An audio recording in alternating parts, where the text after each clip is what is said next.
killed the market for, of course.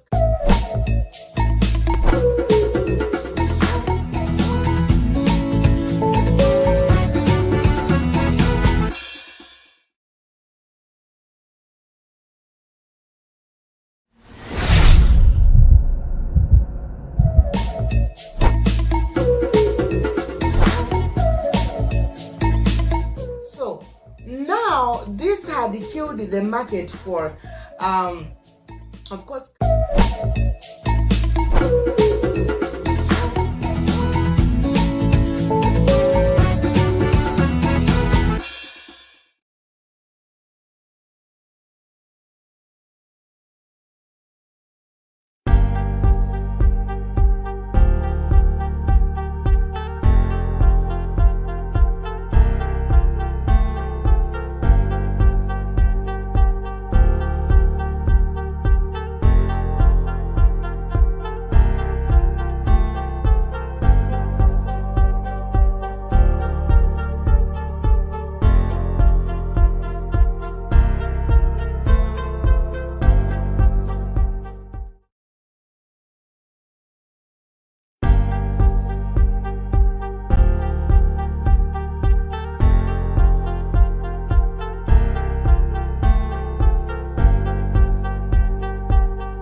Live Black Network.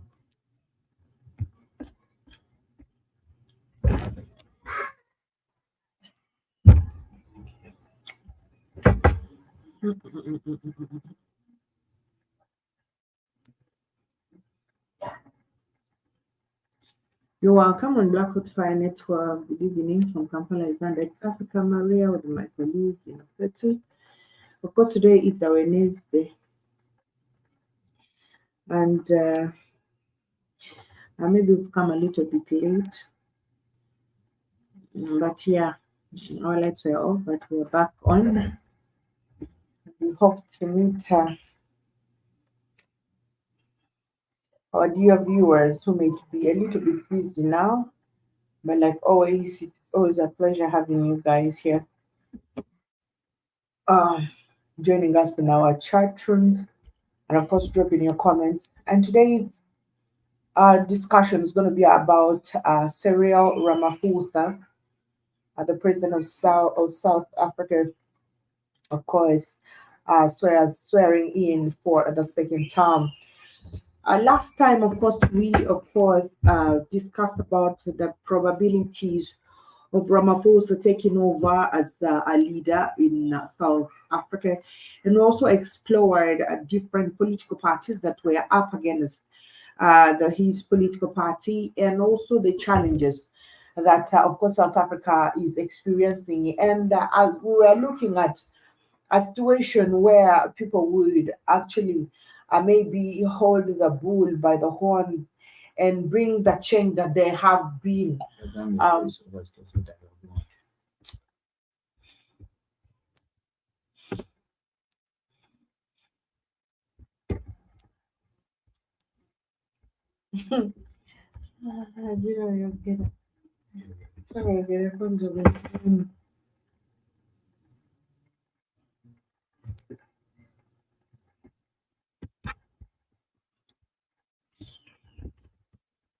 So today it is of course June 19th, 2024, and of course Cyril Ramaphosa sworn in for second term as South Africa's president at the Union Building. In Pretoria, the ceremony that marked the beginning of Ramaphosa's second term, in which he promises to be a challenging one as he leads the country's first coalition government. He leads the first coalition government in South Africa today. So, The last term of course, Ramaphosa, besides anything, actually, people of South Africa, they had a lot of challenges um, during the last term of President Ramaphosa. A lot of challenges occurred in South Africa, and towards elections, there are a lot of things that were done on pressure, just because um, it was election time. It was heading election, so a lot of things were done on pressure. We even saw that they even made marijuana or chi- wanaita what? Cannabis Cannabis. to be, of course, to be personal, to be allowed by people in their private entities. All these things were done on pressure. South Africa went through a lot during the term of this President Ramaphosa. Actually, that's why we see that President Ramaphosa today, however much he had a success, but um, he did this like getting or to be a president today. This is a coalition government. It means even the opposition had big percentages in this election. Shegera. Because a lot of loopholes were done during the regime, during the last term of President Ramaphosa. It is the first time in 30 years of ANC to see it making a coalition with other parties in terms of leadership in South Africa. So I don't know where this coalition government is going to lead, where it's going to leave ANC. Simanyi agenda gireka, because ANC has been it has been a powerful party in South Africa. It has never and never in 30 years made the coalition in government. It has been winning 50 and above without, besides the opponents. However, there have been a lot of political parties in South Africa that have been shaking this ANC political party, but it is the main political party in South Africa. But why is it that during this is the second term of Ramaphosa? Why is it that we see this guy being shaken? Why is it that we see ANC party is being shaken to the point that we see that Ramaphosa, however much he swears in as the president today, but this is a coalition government. He just made coalitions to lead. It means these people that have made a coalition with ANC or with the Ramaphosa, they are going to influence everything in the But government. that has always been the Africans' politics. In most of the cases, there is someone. There is most. In most of the cases with African politics, there is someone right behind. ANC, ANC, African National Congress Party, did not win the majority win in the recent elections in South Africa. It did not win the majority win in South Africa. Oh, can you imagine? Because elections are just in Gaza. I know. President. Yeah, like obasinga ababaka babikyani. President nga ye ayinza okuba nga mubi naye abantu abali eri baagala ababaka ba kata weewali tabu. Wali tasaa kusuula mubaka.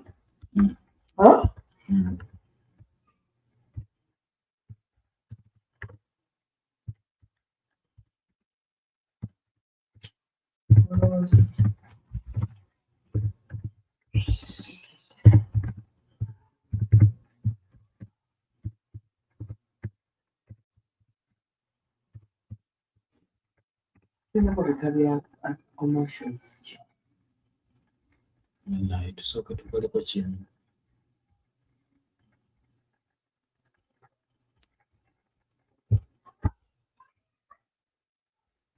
Oba osooka noyogera naye yogera naye nenze ne kankola.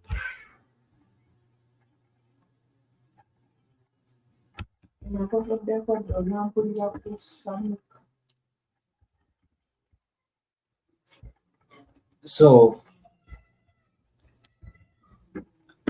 in 30 years, we had not seen ANC losing that majority win amongst the people of South Africa, because there was that legacy that was, of course, that was laid about by President Nelson Mandela for in South Africa. So people thought, people actually have been supporting the ANC because of Mandela, that guy was in term for 1 year. Is it no, for one term, not at that. However, we've been seeing different presidents in different ANC presidents in South Africa today coming out for even more for even the second term, and the same case with Cyril Ramaphosa. So abantu be South Africa babadde bawanga ANC because of the legacy Mandela gye yaleka mu South Africa. What they knew about Mandela in South Africa by the time, but they weren't supporting the ANC because of the good things the ANC had done in South Africa in 30 years. Because balinga South Africa tewaliwo political party yali ebaddeko president, bataddeyo president n'ayitamu nga bamulonze nga like president ne bamulonda nga opposition. It is ANC that has been in politics since. Naye no omulundi guno badde bagenda gikuba ku ttaka nno baleka baguliridde.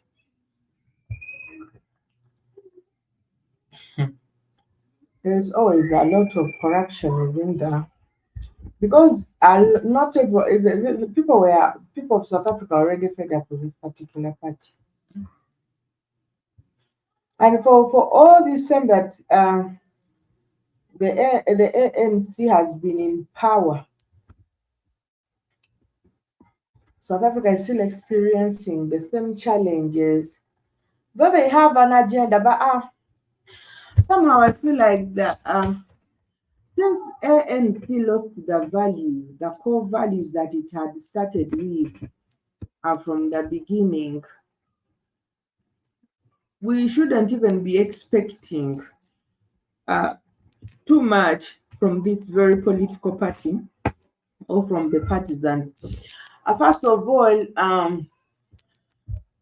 I know, like, INNOSSETU was saying that a lot of people love this because of Nelson Mandela and that. But we should know that there are a lot of hidden values, or there are a lot of hidden things under this particular political party. It is very important for this party to remain in power, because even of course, the contracts that Nelson Mandela signed with the different, with different people outside Africa must be run by someone. And if at all there is anyone to come and join the ANC, the African National Congress, which of course is Ramaphosa, as Ramaphosa is the leader now, we know this is the political party that has been leading South Africa since when? Since South Africa gained its independence. And the local people just love this, because for the love they had for Mandela, and they all believe that this particular political party was designed to fight and, of course, overcome all the pain that South Africa is going through. But now the funniest thing about this very particular political party is that they have a lot of hidden agendas that are even not about the South African people.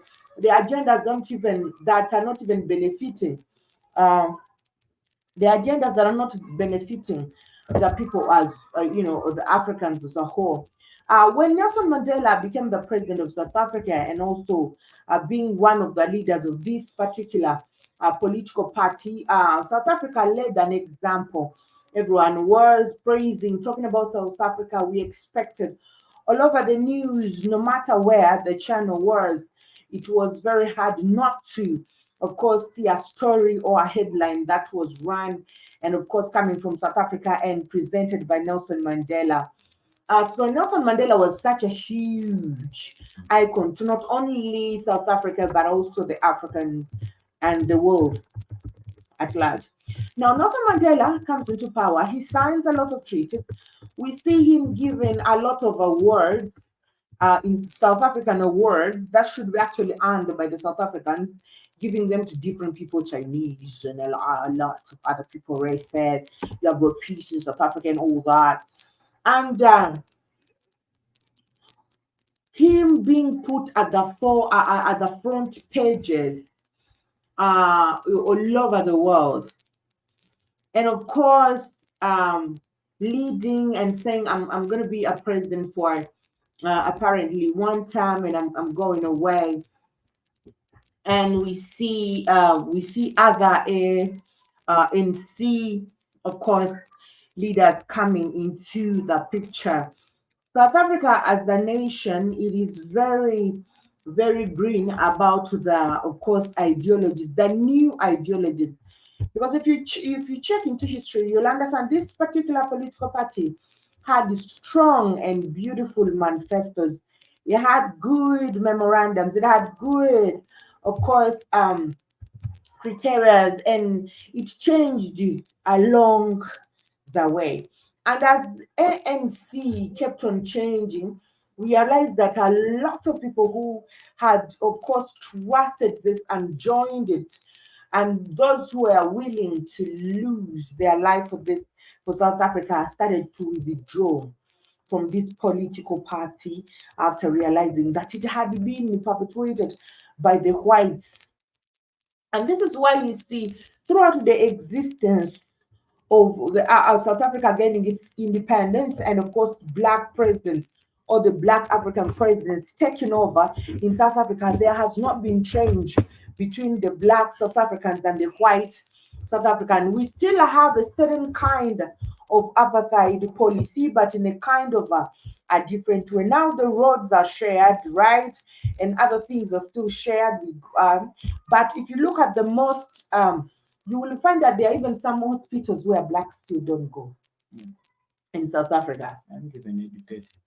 And there are some places where we know that if I told you to find the population of black students in this particular school, it is going to be like 0.01%. All right. If you choose to see, so you can still realize that despite there is a little bit of light in South Africa, we are still experiencing that discrimination. And this is why we have a lot of desperate black South Africans out there killing everybody. You're taking what rightfully belongs to us. Why do we still have that? When Nelson Mandela, when Nelson Mandela came into power, by the way, he did not give the land back to the South Africans. And this is why we are seeing that the economy of South Africa is not strongly held by the black South Africans, but by those white minorities. This has been for centuries until today. And this is the thing why we still have ANC controlling South Africa, because a lot of people know that the moment the political party changes, South Africa may change its power. The South Africans may gain their access to different things. They may gain the access to economic control. They may gain access to different things. Uh, Recently, we there is a lot of programs that were, of course, put in South Africa.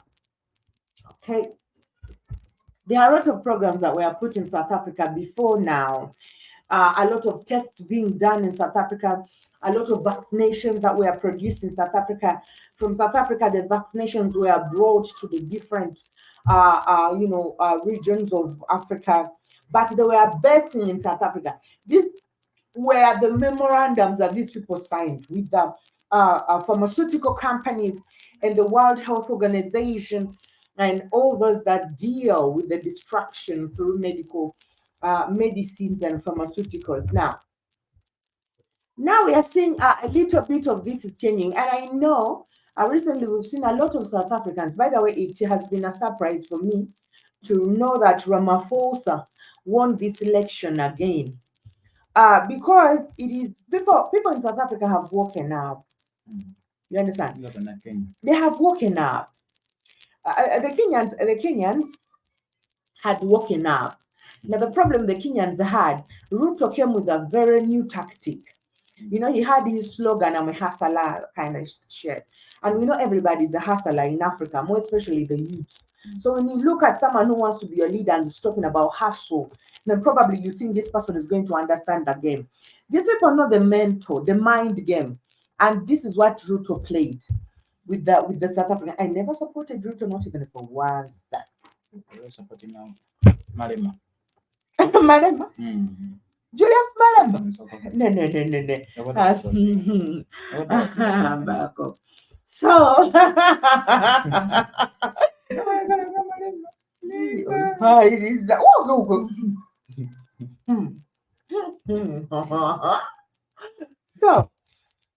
by the way, soon you are going to see all these, because now when we had all these things done in South Africa, the pharmaceuticals, the vaccinations, and all that, GMOs, East Africa as a region, in the eastern part of Africa and the north, by the way, these two regions have not been so much invaded.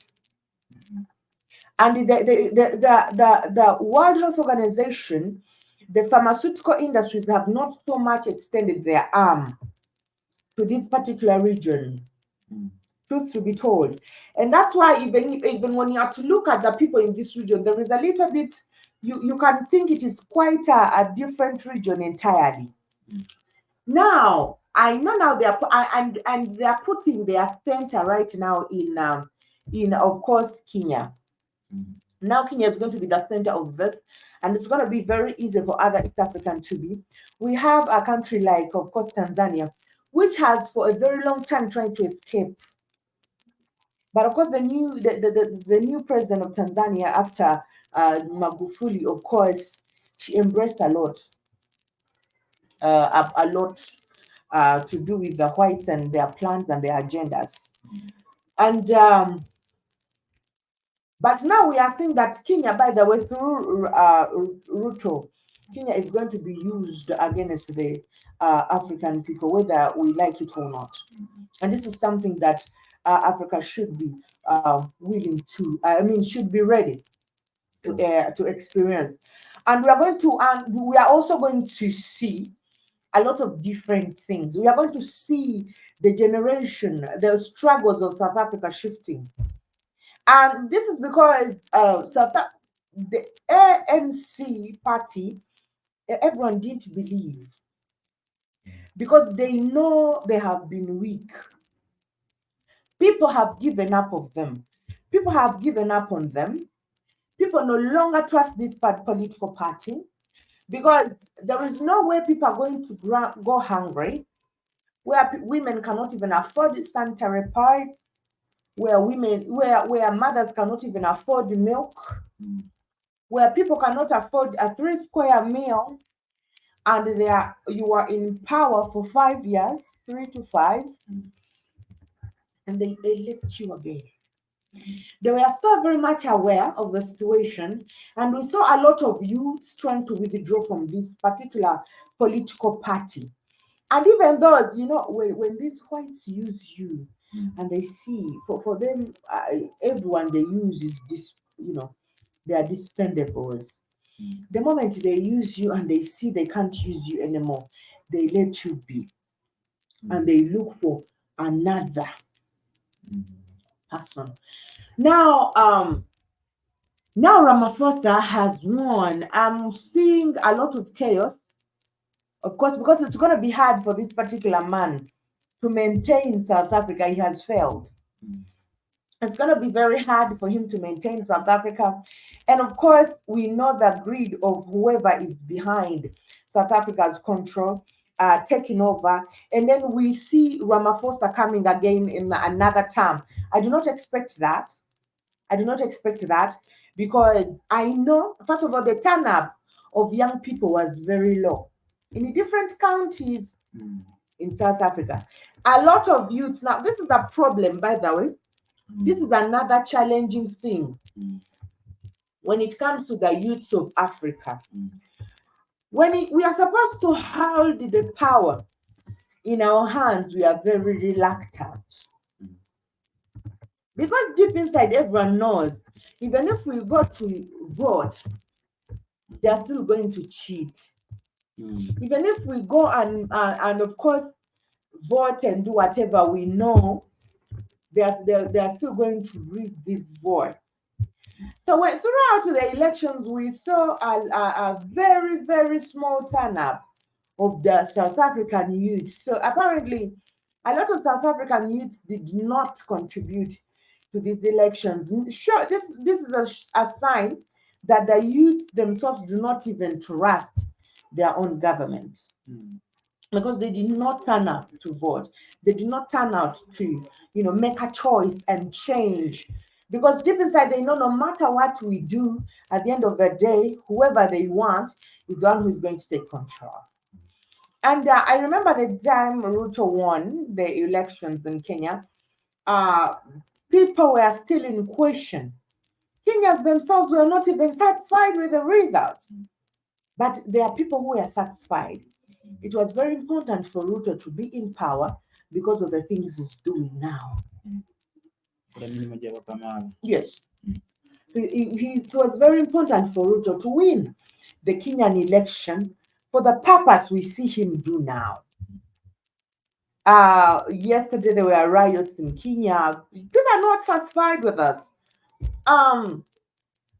You are saying we have had some insecurities in Kenya, by the way.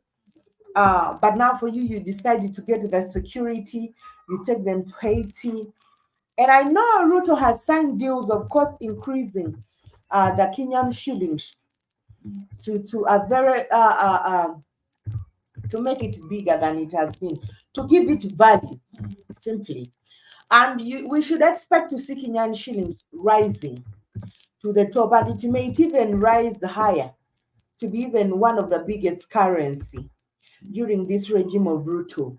But now the funniest thing is going to be, the currency is going to be big, but the Kenyans themselves are not going to, of course, benefit from the value of their currency. And the people who are going to benefit from this value, they are going to be the stockholders. And of course, we know very well that the Kenyan bank is not run by the Kenyans themselves. And we also know the people who hold the biggest shares in the Kenyan economy are not Kenyans, they are white. All right. So it is very important for these people to secure. And this is why we have seen Kenyan shillings trying to struggle throughout the market, the trade market, throughout the trade and the forex exchange is struggling all over, because it is important for them to maintain the Kenyan shillings to a certain value now. It was quite a bit hard with their former president, who was a guy who was a little bit careless. Kenyatta was somebody, probably, I know he signed treaties and deals with them, but he wasn't someone who could be trusted. This is someone who will drink and then tomorrow he forgets. What did you say exactly we should be talking about? Yeah.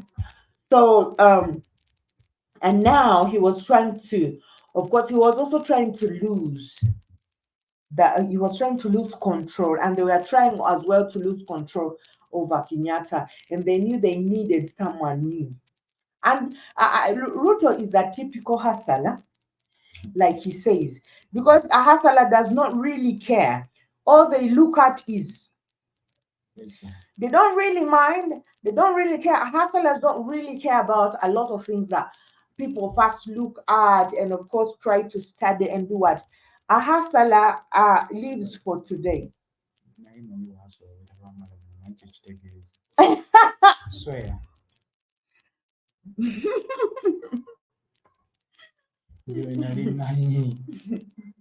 There's that song we used to hear when we were still young. Hustle, hustle, hustle. that song, like when Natamalimu. this, you know this, Temali Mokwa picture, someone, when I try to ask someone, what is the interpretation? Ekigambo ekyo kati ebiseera ebyo bino abayimbi ne bakuba obuyimba nga bateekamu ekigambo ekyo nti ndowooza nti malala. Stupidly enough, even when I was in high school, I used to use it to refer to those people, but it wasn't right. I think they were collecting. But you can actually, it depends on how so idea muri angle. Mubbi yetunda atundu hustle kukasoba nkola ekintu kyetu animani. So, like, sorry after that. Now, in South Africa, now that we are seeing Ramaphosa, of course, we should expect a lot to do with what has been still going on. We looked at the legalization of cannabis in South Africa, but you are not allowed to sell. Yeah, pressure, of course. Pressure, of course. And you are not allowed to sell cannabis, but it is okay for you to grow cannabis.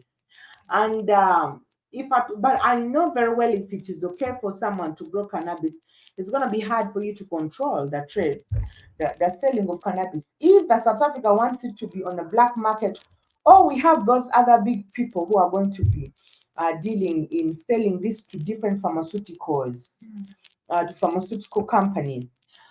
And this also could be that South Africa, as the government, has signed deals with the pharmaceuticals, because it has always done this with the big pharmaceutical companies all over the world, and maybe to supply them with these particular things.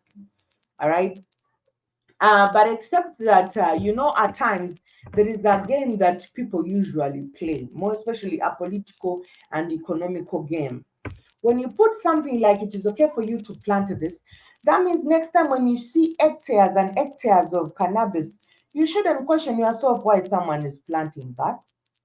You cannot say cannabis shouldn't be planted and then there are other people who are planting it. Of course, people are going to respond to that. So the only way of making these other people safe is for you to allow people to grow cannabis. But again, they had to restrict the selling of cannabis, but they allowed it growing. That if you want to consume it, you can consume it indoors. Who's going to consume an entire farm of cannabis? But we know very well this is a game. Now, there is always too much pressure, or pressure that is, of course, put on the African leaders. At times they do crazy things, and we'll be asking, why is he even making this decision? And these people, they like they say, these private people, they don't plant. But selling it is illegal. So it means that there's allowed people to grow it, they buy it on black market. But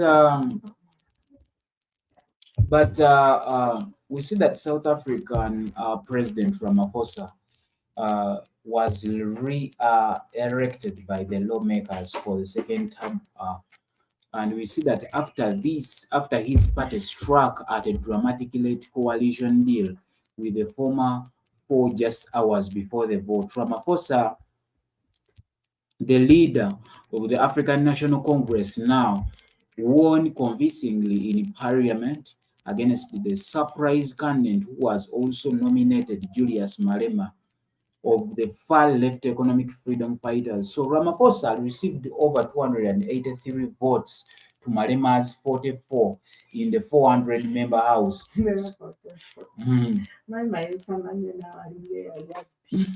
So the 70-year-old Ramaphosa secured his second term with the help of the lawmakers from the country's second biggest party. This is the coalition this guy made. He made a coalition with the lawmakers, which was the second biggest party in South Africa. So the Democratic Alliance and some smaller parties, they backed him in the vote and got him over the finish line, following the ANC's loss of its long-held majority in the landmark election 3 weeks ago, that reduced it to 159 seats in the parliament of South Africa. It had never been before. We had never seen this before in the history of ANC, having 159 seats. So during a break in what turned out to be the marathon parliamentary session, the ANC signed the last-minute agreement with the DA, effectively ensuring Ramaphosa stays on as the leader of the Africa's most industrialized economy. So the parties will now co-govern South Africa in its first national coalition where no party has a majority in parliament.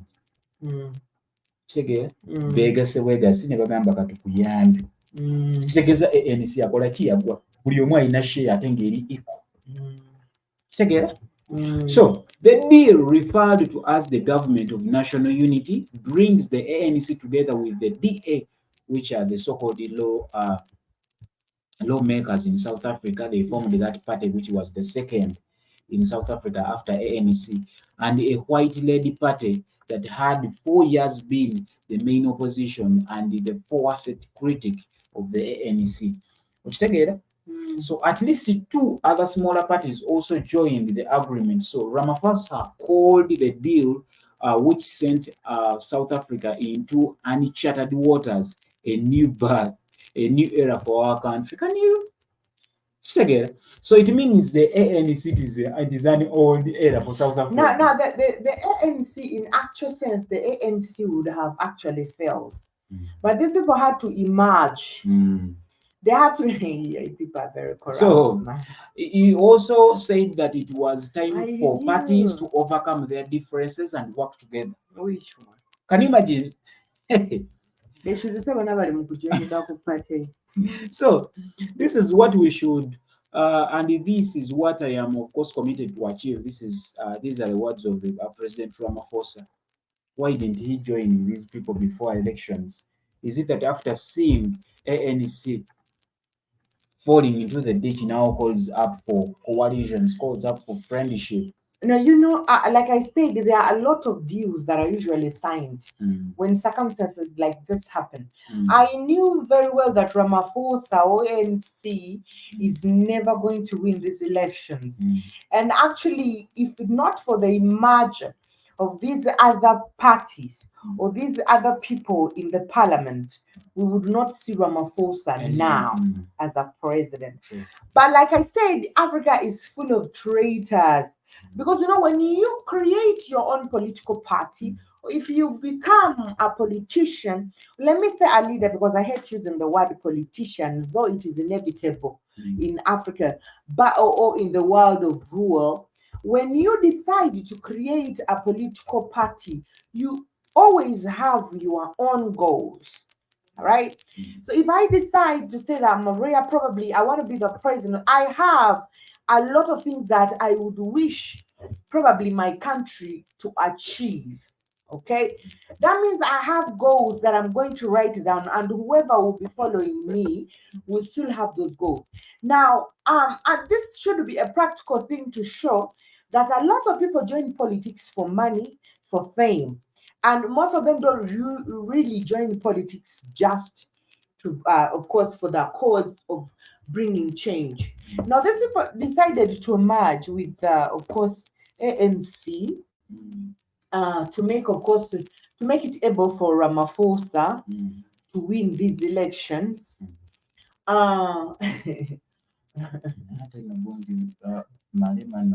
South Africa. Patekwata kyakuna olaba n'abazungu bamusinga bakwata kyakusaba abazungu. Ramaphosa nti ayogera bubiri mukuwa ddala mulema twali muntu mukulu agenda muwuliriza kozi ng'olimu obusiri buto twali mutu alina amagezi agenda awuliriza oyo gaali. We are going to build for you 3-bedroom house with a kitchen inside and the brush toilet. That is my kitchen. That is the money Boy.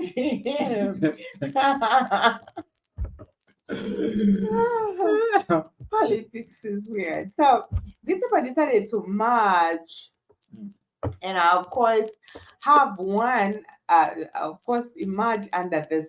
But of course with the agreements, that means they're also going to benefit. But I know That they is are not automatic. going to. They, Kujja kuba batemere kati. Kujja kunga babatemedde. Okujja kunga babatemedde. you are joking. Now you think Ramaphosa is going to be a leader and again about our wage positions, governments, our positions as governors or what? Eyo scam amaze obabba ababbi abamazi. Ababbi abamazi. But NSA was shake. It was shake. I just In lost. 30 It years. has lost. Because we see that That strength. the ANC, of course, the family part of Nelson Mandela, and ANC has been getting a sympathy vote since Nelson Mandela. It's not because like it was doing well, but people were voting the ANC because of sympathy. Nelson Mandela, Nelson. But we see that the family part of Nelson Mandela handled South Africa with the comfortable majority since the end of apartheid system with minority rule in 1994. We see that, but it lost its 30-year majority in the humbling national election on May 29th this year. It has been getting that majority vote since 1994. And a turning point for the country. So the vote was held against the backdrop of widespread discontent from South Africans over high levels of poverty, inequality, And unemployment. so so we see that though given the starkly different ideologies of the ANC, a former liberation movement, and of course a centrist business-friendly DNA, which won 21% of the vote in the national election, the second largest share behind the ANC 40%. So for one, the DA, this is a political party for the lawmakers. This, of course, disagreed with the ANC's government move to accuse Israel of genocide in Gaza in a highly sensitive case at the United Nations top court. So the DA leader, of course, John Stehson, Stayson was the first to confirm the agreement. So from today, the DA will co-govern. These were words of the leader of DA. He said that the DA will co-govern the Republic of South Africa in a spirit of unity and collaboration. So he said that as he stepped away from the Friday's proceedings for the speech, of course, carried live on the national television in South Africa, he said that he said that they would vote for Ramaphosa for president in the parliament. That was the deal they signed. So the parliament session started at around 10 a.m. in the unusual sitting of the conference center near the Cape Town's waterfront after the city's historic National Assembly building was gutted in fire in 2022. So the House first went through the hours-long swearing in of the hundreds of the new lawmakers and electing Speaker and Deputy Speaker. So the vote for the president started late at night, with the results announced well after 10 p.m. So Ramaphosa finished his acceptance speech as the clock, of course, ticked past midnight into Saturday. So the former president Jacob Zuma, who was of course Zuma's MK party, boycotted the session, but that did not affect the voting as only a third of House is needed for a quorum. So ANC Secretary General Fikiri Mbalula said the party was open to talking with anyone else who wanted to join the unity government. There are, of course, 18 political parties represented in the parliament, and he said that the multi-party agreement would prioritize the country across the political and ideological divide. So some parties, including Malema's EFF, refused to join. Refused to join. So the two, whenever I talk about Malema, but I think about what he said during the race. So the two other parties that joined the coalition deal were the Inkatha Freedom Party, the Patriotic Alliance, which has drawn attention partly because of its leader, Gayton Mackenzie, of course, who served a prison sentence for bank robbery.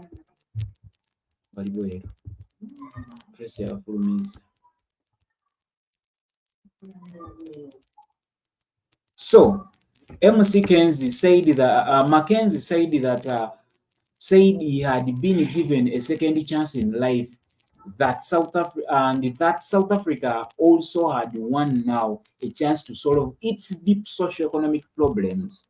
So the ANC had faced a deadline to strike a coalition agreement, as Parliament had to vote for the president within 14 days after election results were declared on June 2nd. So the ANC had been trying to strike a coalition government for 2 weeks now, and the final negotiations went on overnight on Thursday last week.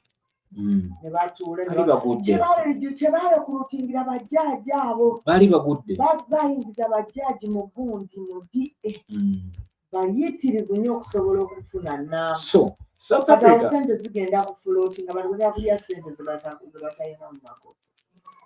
So we see that South Africa has not faced the level of political and, of course, uncertainty since the ANC swept to power in the 1994. We see that first old race election that ended in nearly a half century of racial segregation. Since then, every South African leader has come from the ANC, starting with Mandela. So the new unity government also had hacked back to the way Mandela, of course, South Africa's first black president, invited political opponents to be part of the unity government in 1994 in an act of reconciliation when the ANC had a majority. So Ramaphosa had played a key role in those negotiations as young politicians, this time as young politicians. So this time the ANC's hand was forced. The ANC has been very magnanimous in that they have accepted defeat in what, of course, defeat, and have said that let's talk. For me, so this shows that it's a defeat. If at all. Jib Jabba says that Jib Jabba says that I just stopped to say hello. Busy day. You all take care and enjoy your snacks. Yes, Jib Jabba, thank you for stopping by. Thank you so much for stopping by. Let me hope everything's moving on.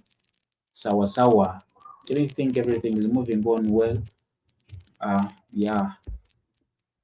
It is a busy day, so we normally get busy on today is a Wednesday. Jib Jab, it's like every Wednesday you're ever busy.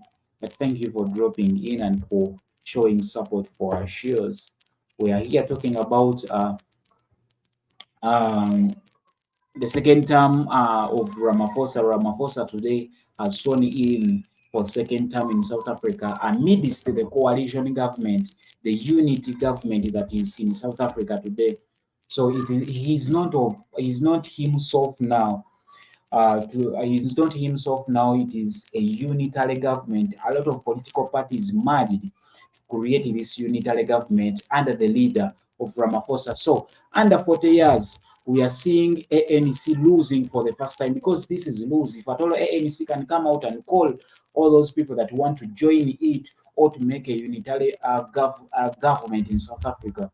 This is so crazy, because the ANC has been looked up for years in South Africa as a strong political party, besides the legacy, the light legacy, if I may say, of Nelson Mandela that left I've been talking to Maria here, telling her that ANC has been winning votes, has been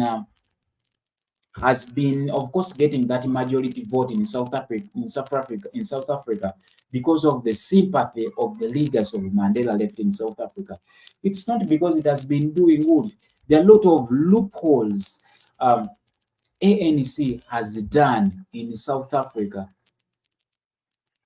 So however much the ANC or the African National Congress has played a central role in shaping in actually in forging South Africa's democracy since the official end of apartheid in 1994. But as a party that led the struggle against the racial segregation and the oppression, the ANC has been entrusted with the responsibilities of building a more equitable and inclusive society in the post-apartheid era, sorry. So it originated as a liberation movement opposing apartheid, as of course has apartheid as of course, and has governed the country since 1994, even up to now. Since Nelson Mandela, we have been seeing the ANC swimming into South Africa's politics. So when Nelson Mandela was, of course, elected in South Africa as the first black president, however, recent challenges such as high unemployment rates, economic inequalities, corruption, power cuts have led to decline in the ANC's electoral majority. So now the ANC faces the task of negotiating the new power-sharing government with other parties, potentially through a coalition government or a government of national unity today that we are seeing in South Africa today.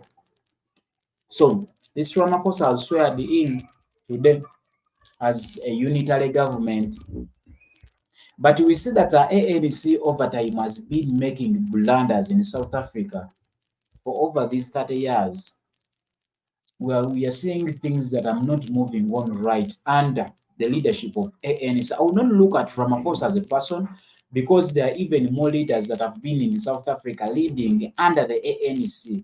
But we see that the broad best black economic empowerment, which the so-called BBEE, the ANC's adopted BBE as a government policy, which aimed to empower black individuals economically. However, this policy has broadened the black middle class while alienating other racial groups and contributing to economic stagnation in South Africa. This is actually the policy that is causing Afrophobia in South Africa today. It is the same policy that is causing Afrophobia in South Africa, the BBBEE, because it is a policy that was corrupted in the name of empowering black South Africans.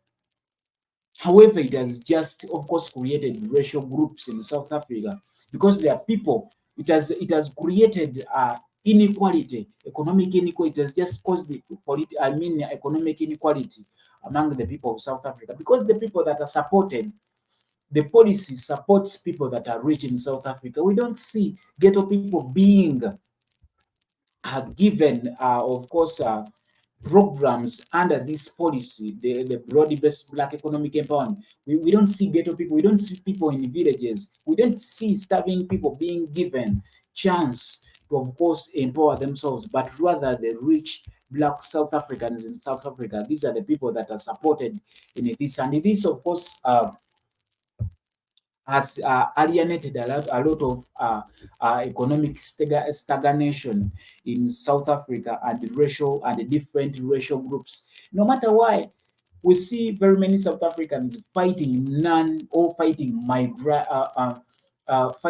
migrant Africans in South Africa. It's because of this fake broad-based economic empowerment policy that was created to empower the black individuals in South Africa, which was corrupted because it doesn't work. It is not. It wasn't put in place. It was corrupted. And the other, of course, I think that we see that our ANC in the 30 years has messed up with in South Africa, and why it wasn't able to make to the majority vote today in South Africa uh, is because of the affirmative action in South Africa. The ANC's affirmative action policies created jobs and perks in the public sector for black individuals. Unfortunately, some of those who took up these positions lacked the necessary skills to effectively manage their departments, leading to challenges in the public sector. So this is the ends. They just do things. How so do I say? Is it because of like without lack of competence? Whenever they create something, they create it when it is backed with a lot of money. They are going to, of course, to embezzle. And the other issue is about the state-owned enterprises. All of these are some of the blunders the ANC has made in the past years. However, they don't talk about it. They don't talk about them, sorry. We see that the state-owned enterprises, instead of of course, privatizing inherited state-owned enterprises, the ANC retained them. So instead of privatizing inherited state-owned enterprises, the ANC has just retained these enterprises for the government. It is the government that is earning from these enterprises. It doesn't give chance to the South Africans to, of course, have a touch in these, of course, state-owned enterprises. And we see a lot of state-owned enterprises in South Africa. No matter why we see a lot of people they are unemployed in South Africa, a lot of black South Africans in South Africa, sorry, they're unemployed because they don't have money to compete with the state-owned enterprises, most of the companies that we see in South Africa. So we see that the foreign policy failures, the ANC foreign policy decisions in Zimbabwe and, of course, Mozambique have been criticized. These failures have had implications for regional stability and, of course, relations with the neighboring countries. And the other thing is the military control borders. The ANC removed military control of South Africa's land borders, which has raised concerns about the border security and management. So these issues have contributed to disillusion. Has led to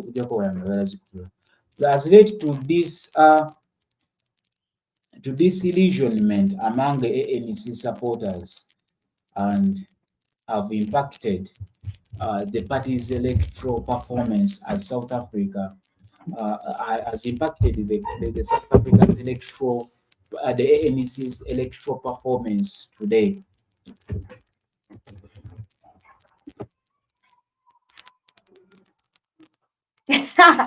May I enjoy your snacks? Yeah. I want to put it there, snacks.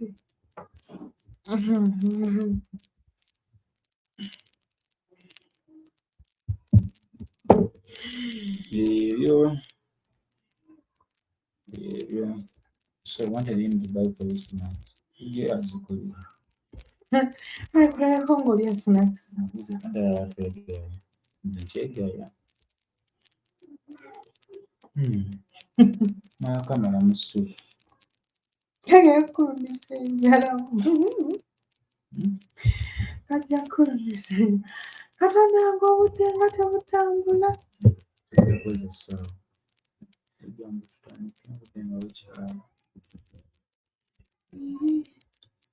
Kyoga nze abadde atuta amasannyalaze.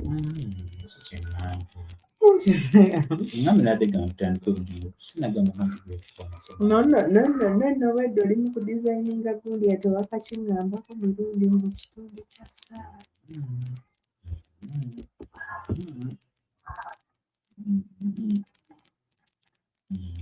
Ramaphosa swears in for second term.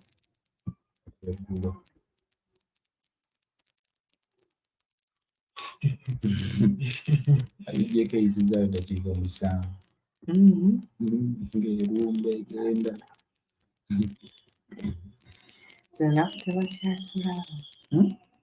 Tebakyatulaba.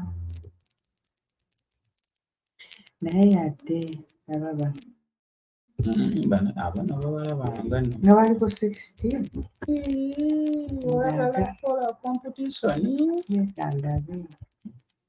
Want to make competition? 11, 24. Kyokka eno yali just dakiika 25 era. 15. Naye kyokka no ssaawa 2.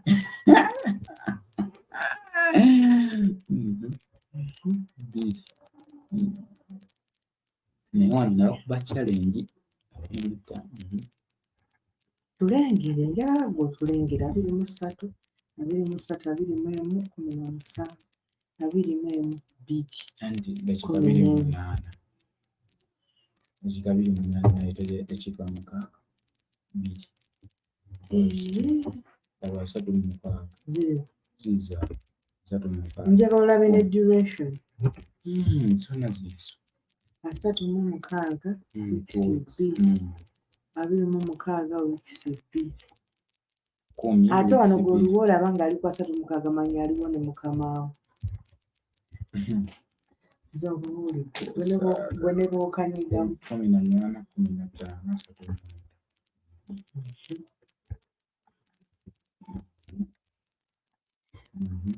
tukyakubira wano tulina kyongamba 43, 28. Tulina kyogamba 42. Nkugambe wano buli w'obalabira manya mukama wo yali mu kukivuga. Anti jjukira wakola n'oli omuyambi. Tumanyi nti balina ffe babiri.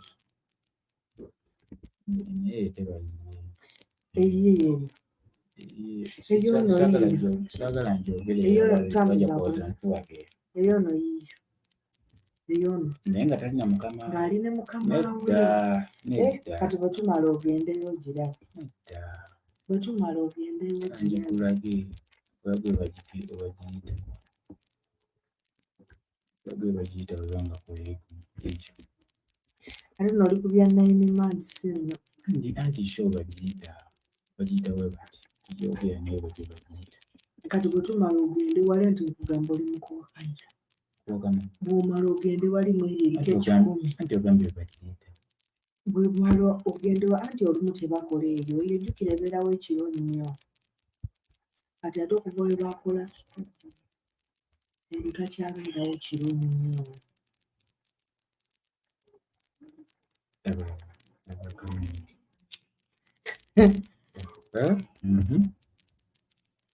Naye nakapanga. Ojja kukola ki? Ojja kutya. Yalapinganga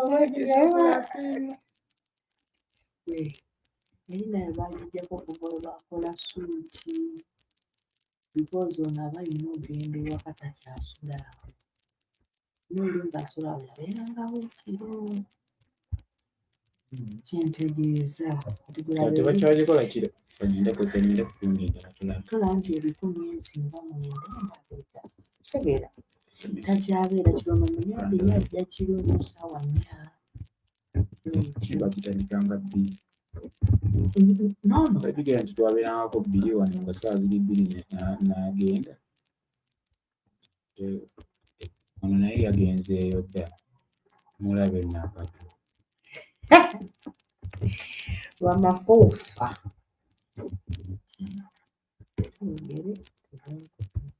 Tunia ku TikTok tulabe.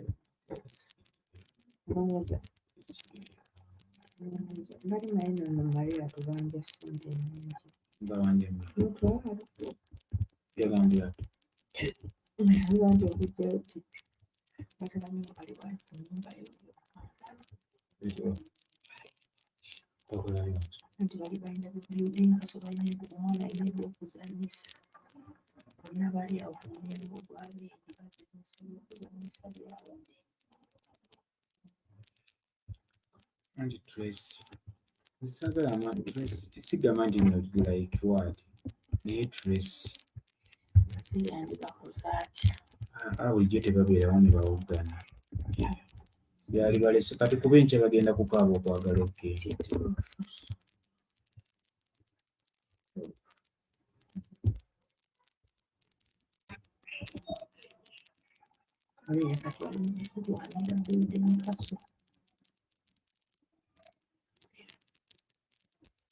Baleete.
We have not had yet a lot of people, of course, in South Africa demonstrating or um, in rejection of this.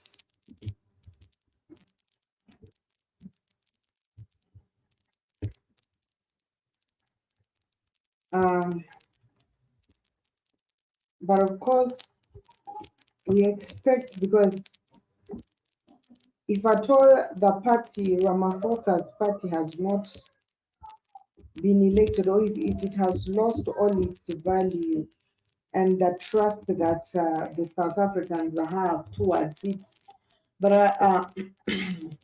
and then we see the emerging of different political parties that have enabled Ramaphosa to be the president of South Africa once again, still shows that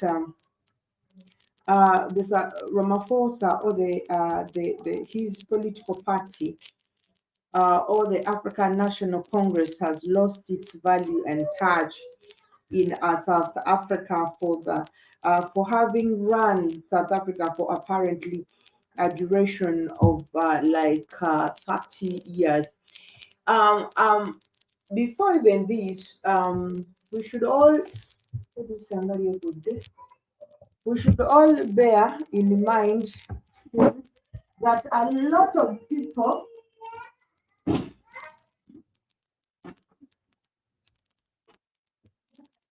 we should bear in mind that a lot of politicians in Africa are not only are backed up by different people.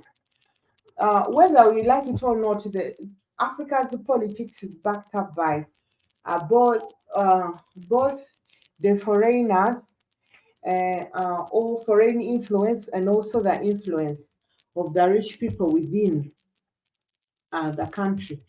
So usually these rich people decide, and no matter, even if they still go and vote, go and make a choice, decide your future, the truth still remains that the poor people in Africa don't decide their future, and they have never decided their future unless they riot, unless we have a coup, unless we see people trying to overtake things and take power in their hands. Um, of course, we saw a lot of people being registered and recruited in the DA, in the South African Parliament at that time. So the law, and the people who, of course, the leaders of the law in South Africa, we saw a lot of people who were recruited this time round. That means Ramaphosa knew that his political party was losing, but they knew they had to do something about it, and that was the emerging of this. So I don't know what ANC is going to be called now that it has been emerged under different umbrellas, or we are seeing different political parties uniting to, of course, make it possible for Ramaphosa. And of course, with the promises that they want to run South Africa, we they want to run South Africa together. Um, I don't know. Probably we are going to see new elect ministers and all that. I'm still wondering if all these people are coming from these different political parties. I was watching a video on TikTok. I saw the ministers and all those people. Unfortunately, I could not see their political parties being mentioned. So, but I wanted so much to have a view of these things and get to really know what was, were these people from different political parties? Were they from different, were they from these other political parties that emerged with of course, Ramaphosa, to make sure that ANC still remains in control.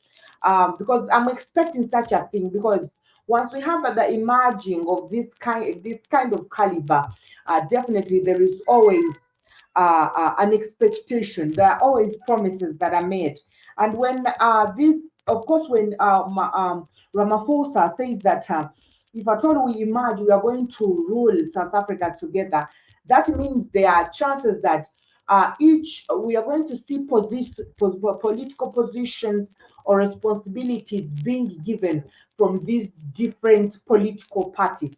We are going to see ministers from those political parties. We're going to see vice presidents. I don't know. I'm seeing, but of course, they have elected that.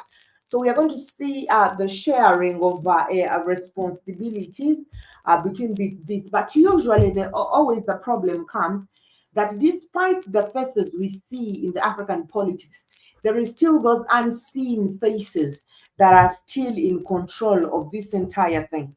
Now, this is where everything gets tough. Because I don't know if Ramaphosa has briefed the colleagues who are claiming that they are joining under one coalition to, of course, make sure that they run South Africa smoothly. I don't know whether he has briefed them on who controls him and who controls ANC, and of course, who runs South Africa as a country. Because at times you see that each political party has an agenda and they have their secrets, because political parties are like cults. They have their agendas, they have the reasons, and they have backup plans, they have people sponsoring them and all that. So you can now imagine that this is not something that, like the media claims. The media says they discussed about this in 2 weeks' time, and they came out with a conclusion. I don't believe that. I believe this has been a plan, but this has been like a plan B. I think they have been revising this, they have been discussing about this, and this was their plan B. If things don't go well for the ANC, you guys, you can jump in and all that, because it is not, has been so weird with the number of the registered members of DA that were, of course, flocking in the parliament. DA has registered a lot of members, and I think this is only to beat the difference of other political parties that have been, or the other parties which have been, of course, in there. And we know the DA, of course, of South Africa is run by the International Criminal Court. And this is why we have always had, I remember, you guys remember that scenario where, now you guys remember that scenario where, of course, Moalema was like, okay, they were summoning South Africa not to allow the Russian president to come into South Africa. You remember that time? And they were like, you will be arrested in South Africa and all that. And then we saw Julius Malema coming in, and everyone was up to, there is no way, if you don't want Russia, we do, and all that kind of stuff.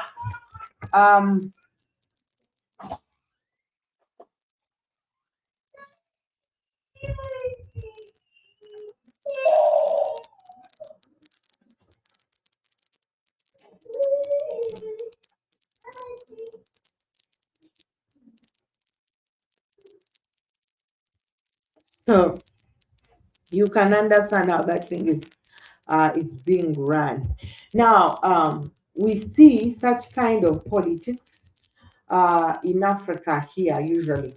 This is not the first time we are seeing emerging of political leaders, all over Africa. Of course, we have seen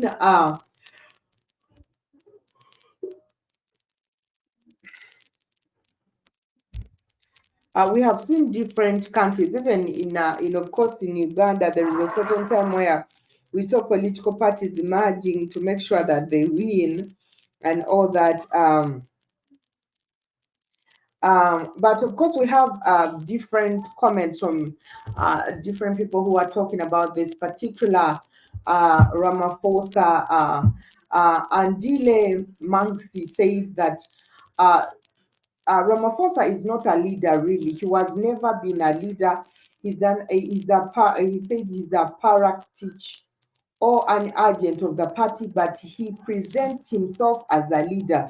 If you put him next to Nelson Mandela, Themba Mbeki, and even Jacob Zuma, he is not a leader because he does not believe in anything.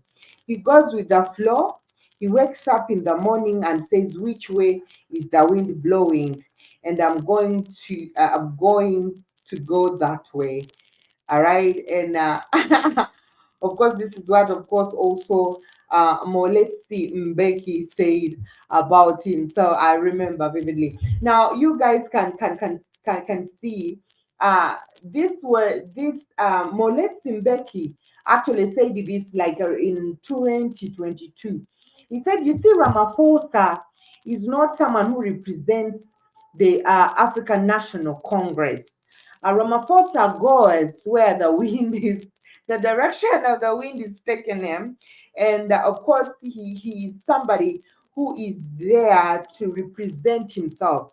And this is why it has been so easy for Ramaphosa as a person to merge with these other political parties, leaving the factors constant and not, of course, breaking all the rules of the ANC. All right. So I guess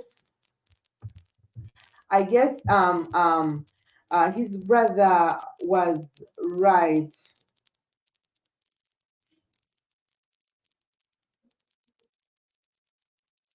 So it is a little bit weird. Um, a lot of people have different feelings. Of course, remember a time where Ramaphosa said that he was committed to working with all political parties, and at that time, it is just the moment where he knew that he was losing the vote. All right, so he says he committed to working with all political parties and sectors to find solution to the challenges faced by the country. And a lot of people still think um, this is where a lot of people would hope, and as I personally would hope that this works, because imagine if we wake up one time and we are seeing different political parties are trying to work together to bring that change. And of course, a lot of these things are verbal. Remember, we have had these people in the parliament. We have had it is different. Actually, we have been working together. There is nothing. I don't know. A lot of people are celebrating about this in South Africa. Oh yes, Ramaphosa, in you I believe, and all that kind of stuff. And people are saying a lot of things. Merging these political parties and under one governance does not necessarily mean that the political party is going to work together. We have had these political parties being represented in the parliament discussing different issues concerning the people of South Africa, and it has failed to work. We have had different leaders, governors, and different representatives from different political parties working together with ANC as the leading political party in South Africa, but still shit has not worked together. So Ramaphosa saying that we are working together clearly shows that there is a lot of separation when it comes to working for the nation. And this is something that people take seriously. All right. Because like if we were,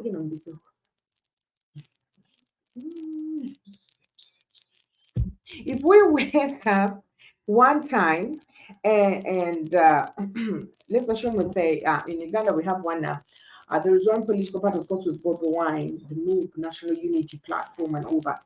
That it's going to work together with of course the NRM, which is the current the leading political party in Uganda.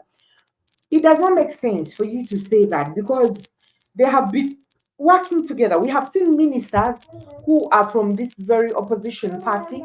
We have seen members of parliament who are representing their different districts, municipalities, and counties working under the same. We have seen different people working from these opposition leaders, but still working for the government despite the political differences.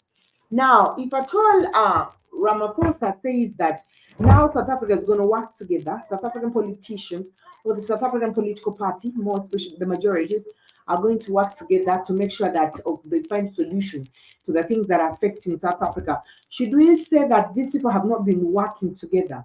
Because when we address and actually this causes a lot of um it's going to cause a lot of failure because when you are not being challenged by someone, it is through this opposition or these other opposition parties that people get to see what actually is going on. Because the major duty of these parties is to see the loopholes in the current political parties, is to see what the current political parties are failing to do.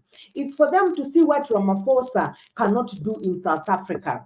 Now, they have imagined together, people are celebrating about this, but at times there is reason why we should have competitors. When you have a competitor, that means you always strive to make sure that you don't give room for such huge competition, comparison, and of course, failure.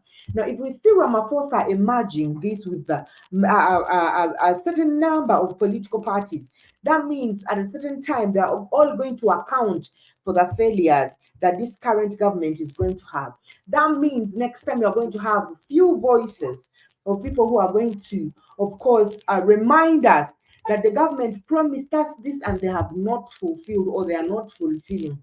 We're going to have a few people who are going to be up against the government because all odds are going to be against them.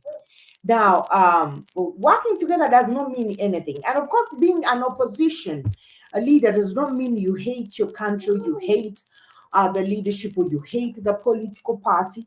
It is you, someone, I believe it is just you having different ideologies. It is just you wishing to bring change that you feel like those other people may not change now.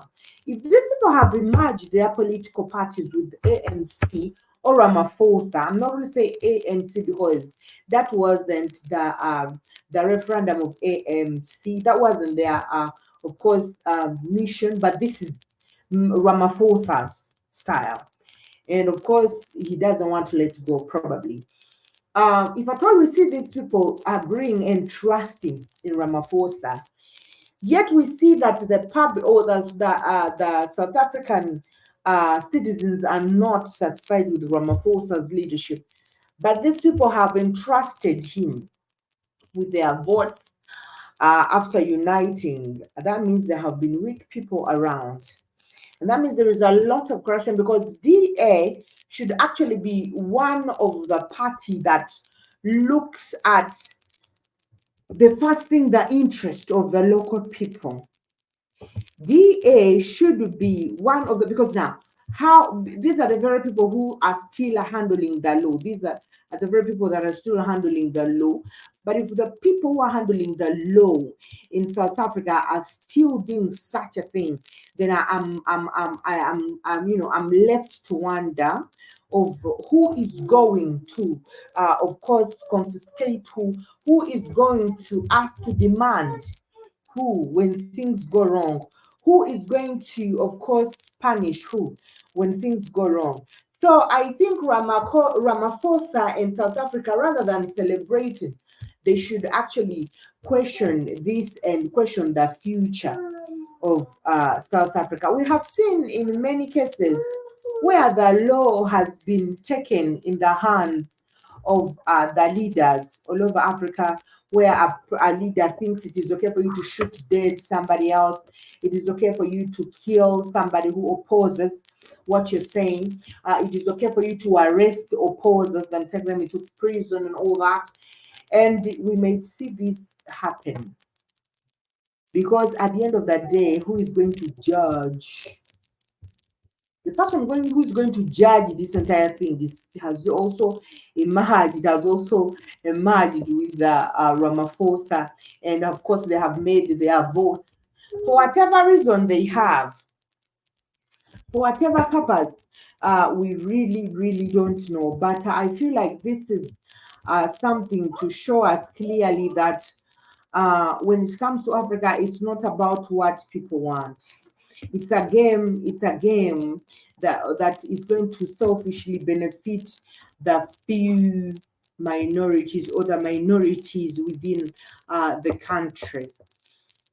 We know, like I was saying before, that if you look at most of this opposition, despite Malema making a lot of, no, let me not use that bad word. He's a grown-up man. Malema talks a lot. He's so his voice is so violent. His words are so violent. But Malema is like a Uganda's Bobby Wine.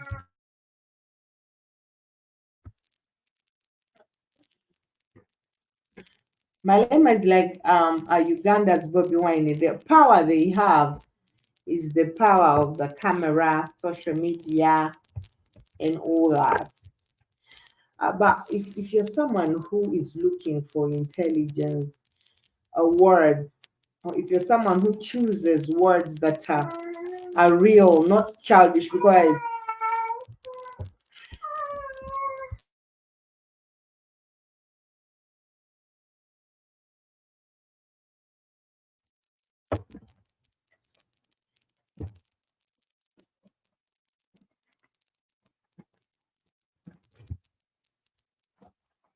so, like I was saying, you cannot find such kind of words from Ramaphosa. Sorry, from Malema. You know, first of all, Africans should realize that politics or leading a place like a country, it's not about you saying things that I want to hear. If I told you to tell me things, you should tell me things that I know are going to be possible. All right. The things that I know that are going to be possible. Because you see, yeah, I know changing a country does not come within a shortest time. And as you try to bring change, you also experience challenges. Because with this change, a lot of people are hurt. Because with this change, a lot of changes are made, physical, yeah, and economical. But if you look at African politicians, one thing they know is that grab the attention of the youth and you're going to win. But we have seen a lot of people who have grabbed the youth's attention, they have not won elections. And the only time they have won is either when we have a coup, because of course the youths are energetic. Is when you have a coup, is when you decide to, take over power forcefully and all that. But most of these people now, when South Africa itself had lost the value of course, election. That is one. It has lost the value of leadership. That is true. Because if you are to listen now, the likes of Ramaphosa, if you are to listen to Ramaphosa having a discussion, or if you are to listen to the speeches of Ramaphosa, you will understand that the words are coming from a grown-up person who has a broader mind. To a certain extent, compared to the likes of Malema, really. And and before even I got to know Malema's age, he has that round face. I don't know. I think he has no beards. When someone doesn't have beards, at time you look at them like they are kids and that.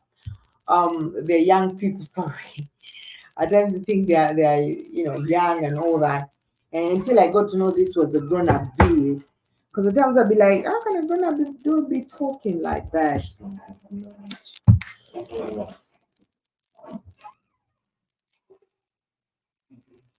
So we have in Africa we have had the political leaders fooling us, turning us into look of course viewing us as stupid people, because you cannot,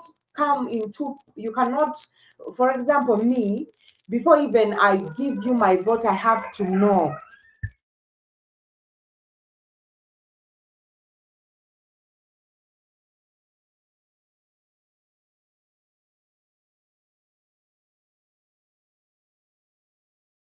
I need to know, like, is this person worthy my vote? Now, and again, a lot of youth don't usually engage themselves in these kind of things. They have no time, they are very busy doing a lot of things. Some of them even have no national IDs, some of them even have no voters card, some of them even were never registered. We have a lot of things that are going on. But well, of course, that cannot stop us from making noise and, of course, following the crowd and sacrificing our lives to death because of the people that we think we support. I'm going to give an example, of course, of Bobby Wine, the Uganda's opposition leader. When people were registering for national IDs, um, a lot of youth, more especially the ones in the ghetto, were always were scared. First of all, they did not sensitize, so people didn't know that national IDs, it is just an ID that an ID, an identity. It's like an identity card. Okay, that of course tells more about you. A lot of people, many more especially the young people, refused to register. And for those who registered, others put different, staffs, names, and all that. And it was crazy. You understand? And a lot of people really didn't know the benefit of the thing. The majority were like, now, because I remember the time they registered for national IDs, people were nearing election. People were nearing election. Um, so a lot of people are like, they want to arrest us. They want that if you commit a crime, they find where you come from. They are going to arrest you. A lot of people were filling in wrong data in these IDs. Someone says I come from a different village. You refuse even to mention your parents' name in these things, because why should you? Are you a criminal? Are you a criminal to be afraid? So these are the things that people were really doing, and a lot of people did not get their IDs. Now, when of course campaigns came, Bobby Wine started calling people, get your.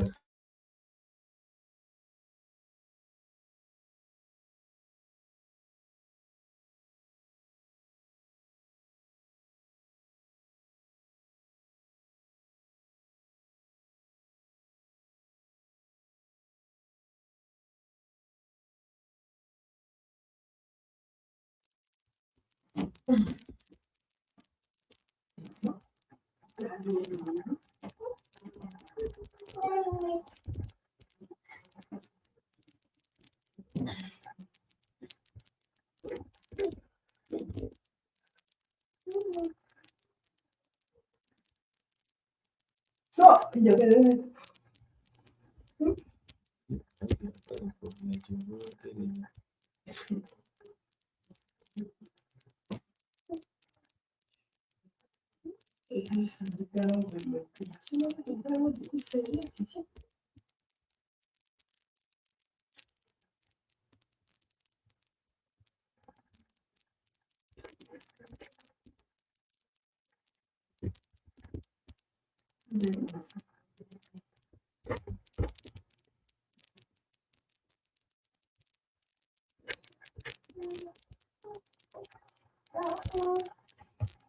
Like I said earlier, we are seeing a lot of issues arising from the people about the ANC and how it has been doing the 30 years of existence. and in leadership in South Africa.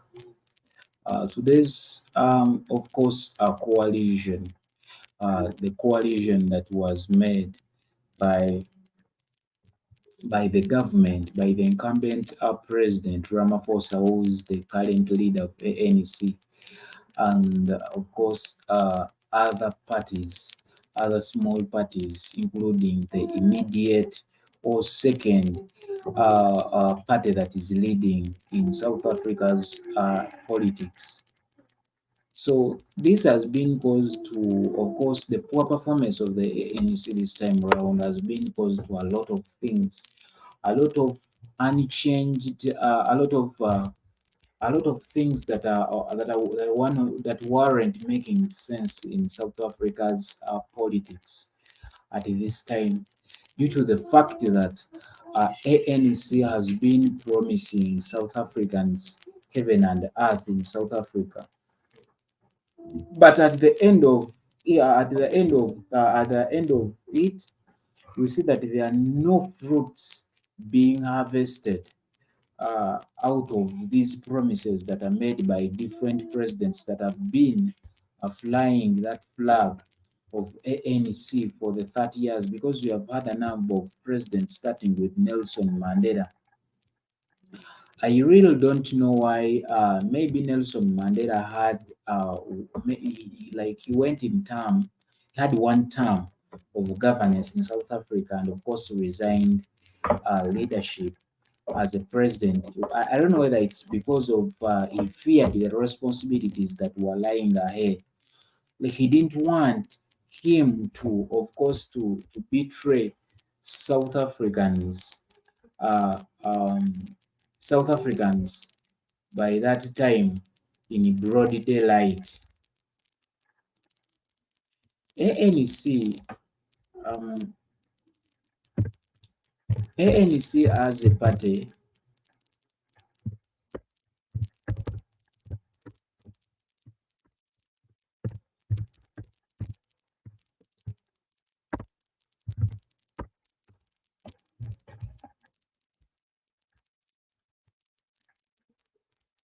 ANC as a party in South Africa, there are a lot of things that it has been promising South Africa, South Africans in during leadership. Actually, different presidents have been making amendments and making their own manifestos dependingly.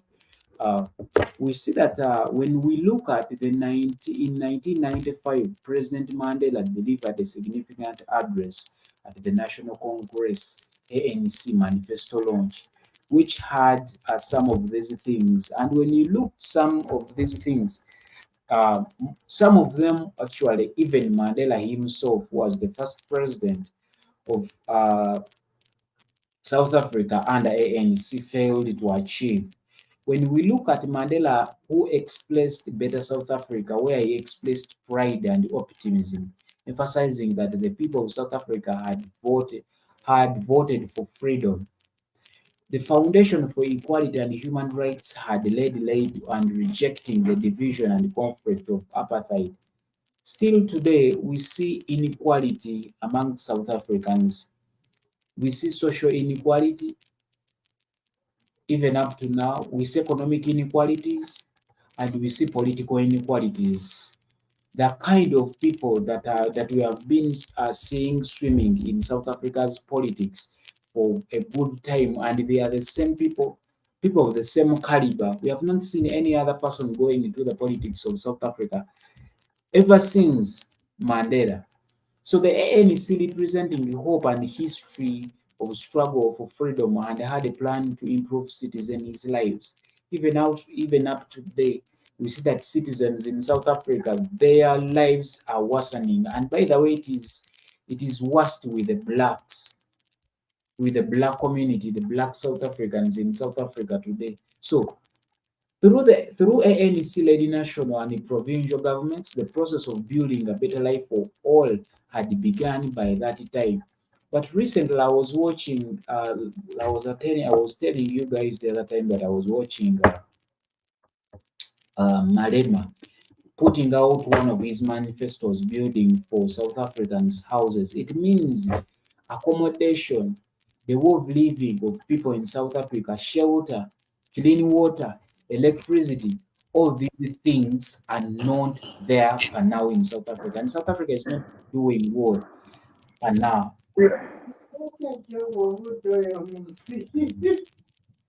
You stop your goddamn laughing, Maria. This is serious.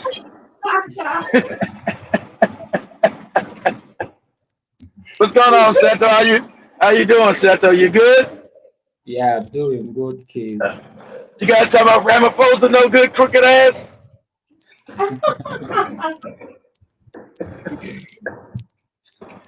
See? But I mean, like, I was over there on the Morey show, messing with the Morey. I see you guys are still live. I thought I'd come and mess with you guys. You guys are probably almost done, ain't you? And you guys started late today. What's going on, Jibber Jabber? Jabba is not there. Oh, he's gone already? Okay. Must have left already. I was over there with we were talking about the dumbass tribe. I was showing Demore how these dumbass Africans, these fucking morons, that's why we kept in bottom. They're gonna vote. They had a college in Kenya, right? But it was, they got certain ethnic groups in this area, Maria. So it was the Kalenjins area, and they had this university in the Kalenjins area. And so they brought in a chancellor who wasn't a Kalenjin. He was a Kikuyu. And so they went crazy. Oh, we don't want no Kikuyu. Oh, we need a Kalenjin. And I said, you know what these dumbass niggas don't never do? Ever was a Chinese chancellor. They yeah, we got a Chinese man. There was an East Indian. They have no problem. But another African, they got a problem with.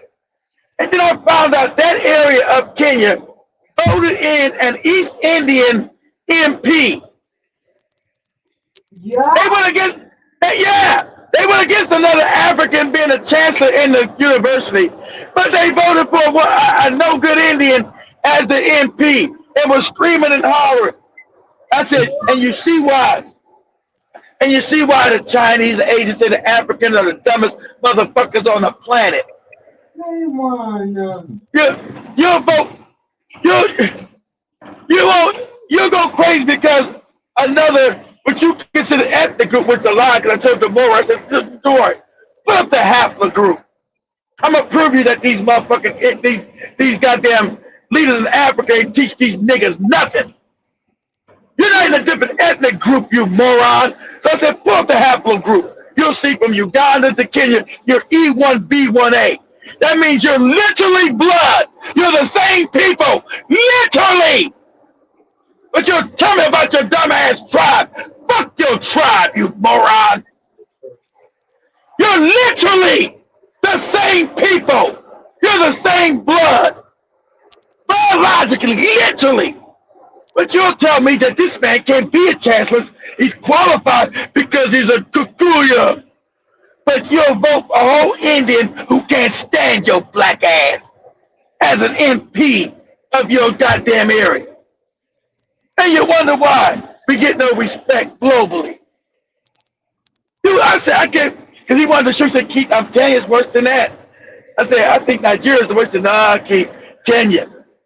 I said, watch, I'm going to take you to a university where they protested because a man was not their tribe. I said, come on, that can't be true. Yeah, it is true. It was like, we don't want it. They was out there screaming and hollering about, they was screaming about the cost of living and things are hard. They said, we don't want his ass here. He's not a Kalenjin. I was like, what? Is he qualified? Does he know how to do the job? Obviously he's qualified. Yeah, but so what? He ain't part of our tribe. I said, these niggas are backward and fucked up in the head. This really, that's why I'm so mad. This disgusted me. Wonder why you're dominated and you're always on the bottom, you dumbass niggas. I said, but then that's why I said, hey, if there was a Chinese man as a teacher, they wouldn't mind. That was a non-African or Indian, they wouldn't mind. The African, he said, oh Keith, I just remembered. They got an Indian MP. I was like, what? Come on, no way. You had all these goofy niggas out there cheering. They put an Indian in power as the MP, as the member of parliament. But they got mad about an African being ahead of the school. I said, you can't make this up. You can't make this up. You wonder why the Chinese said the Africans are the dumbest motherfuckers on the planet. Wonder why they said that. When your brother...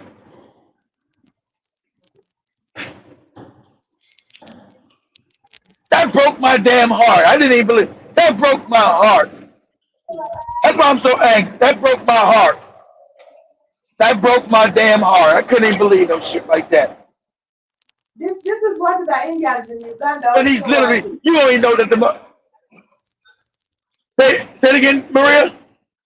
The Indians in Uganda also wanted to be represented in the parliament.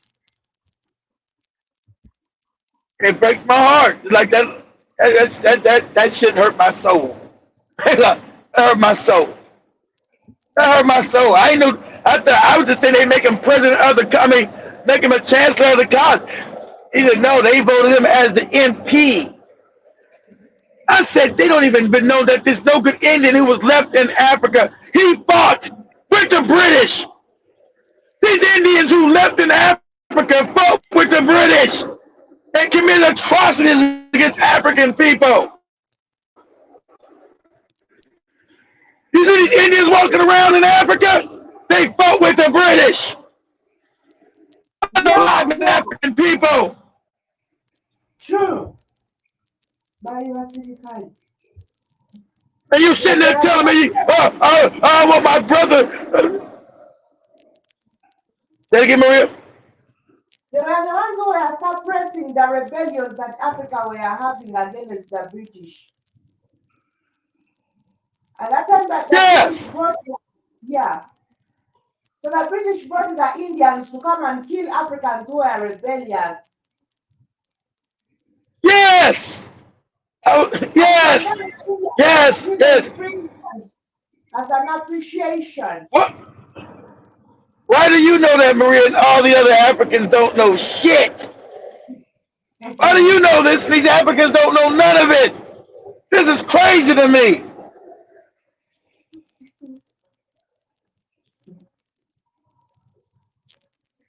If you remember that days, the Indians usually had they did not have the passport that's belonging to the country where they were at, but they were having British passports.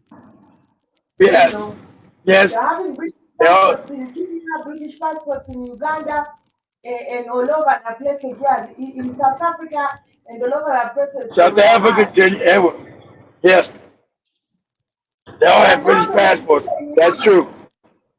They are given land, free land. Yes. Yes. Oh God. Give a free African land. They showed me that video. That shit just broke my heart. I was like, they're out there cheering, yay, Indian man, yay! And then they protesting an African becoming chancellor of the school. I said, you can't make this up. This is wow. Wow. This is, man, god damn. You no good dirty ass leaders. They teach these Africans shit. They're their own worst enemy. Own worst goddamn enemy. You cheering for the same people that fucking unalived your goddamn ancestors. Yay! Because he's not an African. Yay! These people are always better than us. Yay! Other Africans literally. If I thought Say it again, if I thought they are able to make an Indian a member of parliament, if someone has the qualities to be a member of parliament, that person can become a president. Yeah, good. Don't be surprised to see when they are choosing such a person, which is quite absurd. I don't know what's wrong with Africans, really. But I bet you never see an African, because you got in India. You got Africans still in India. You never seen an African in the Indian parliament, I bet you won't see that. I bet there's no Africans in the Indian parliament. And I didn't even There look is at their no. parliament, but I There is no. yeah, got me worked up, man. It broke my damn heart. It's absolutely crazy. Wow. Wonder why these people give disrespect to because the dumbest motherfuckers on the planet. For the whole Indian man who fought to kill your people in the parliament, but you protest about another African who's qualified becoming the chancellor of the school because he's supposed to a different ethnic group. And let me tell you, moron, he's not. He's actually you. Genetically, he is literally you. Literally. You've been made so so uneducated, so moronic, so stupid. He's not a Calajan. He's not my tribe. How dumb as cat shit. I don't know. You out here You running hate around screaming for the Indian. your own African to love someone else. That's what I'm saying, Marie. It broke my heart. I didn't see. That's I know he was the Indian MP. I just said, I bet if that was an Indian or an Asian, you'd let him be the head of the school.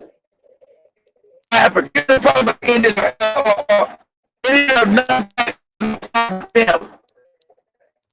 Africans, that's the part of your tribe. You out here. That's the dumbest stuff. Just remind that the black man. But oh, no way.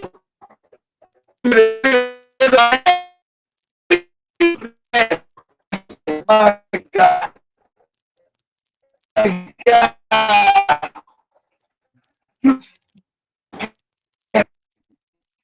That broke my heart. I was like, I said, turn this off. Turn this.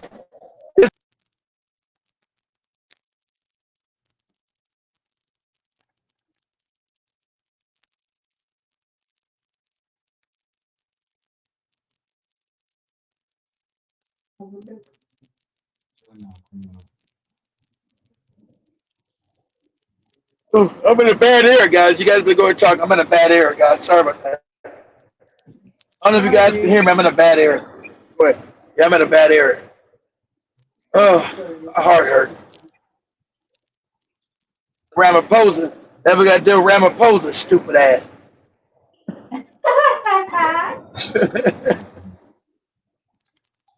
Ramaphosa, actually, I knew that if it was not for the emerging of votes from these different political parties that decided to unite with Ramaphosa, he was not going to win. Yeah, because we understand the complete takeover, like I said they were going to do. The election was manipulated by the CIA. That's why you got white people back in power.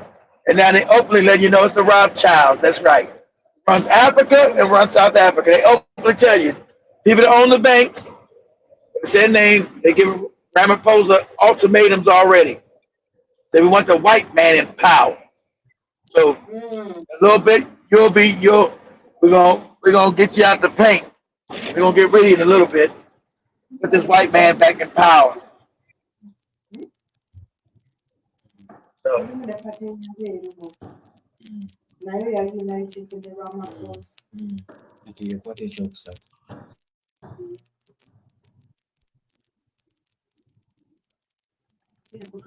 oh man, they broke my damn heart. God damn. How long is it gonna take for Africans to wake up? This shit hurts. This shit crazy. Fellow Africans, this is gonna be the chance of school. You protest him, but you turn around and elect the whole Indian motherfucker. You're like, what? What? Your own brother you hate because he's supposedly a different tribe. Your own brother. He is your brother. He ain't you by blood. He's your blood. He's not a different trait. He's your blood, literally. I man, So ain't taught you that. It's actually your same blood. It's the same blood. It's E1B1A like you. So literally, there's no difference between him and you. Fuck your fake tribal shit. He's you. But you hate him and say, we can't allow him to become chancellor of the college? Is he Kenyan? Yes, but he's not our tribe, though.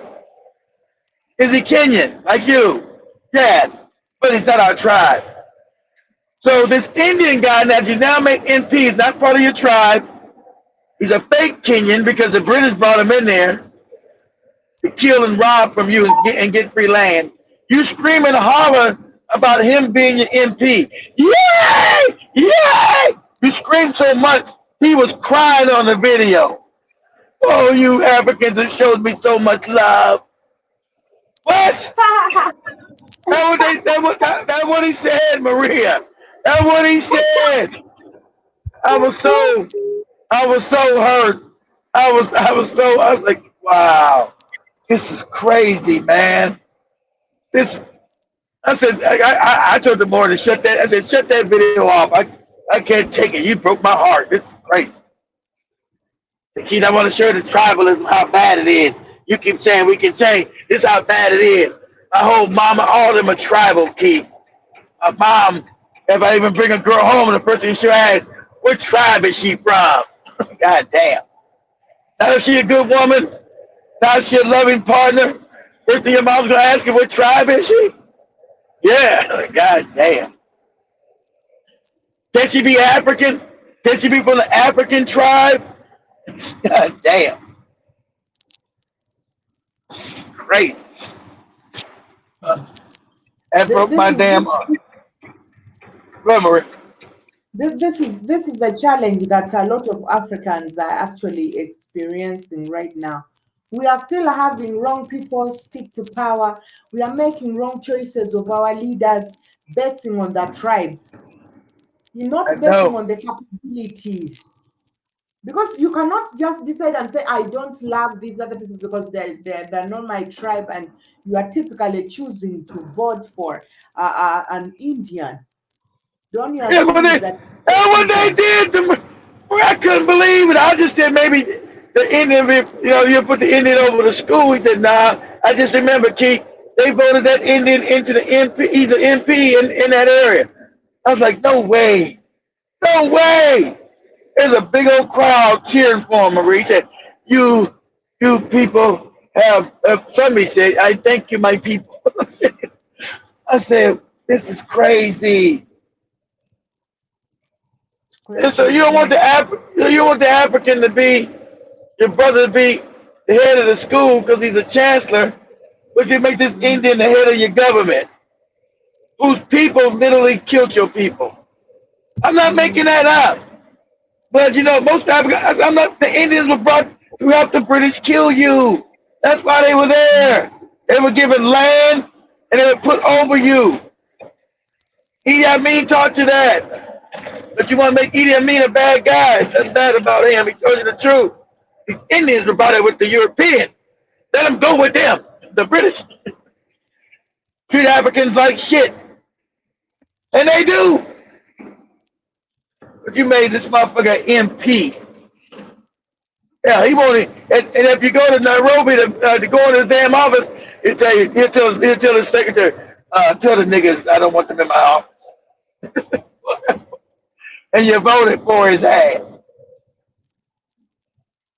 mm,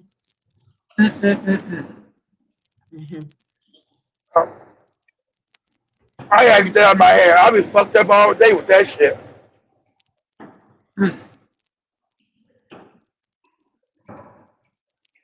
But yeah, what can we do to get rid of this tribal shit in Africa, man?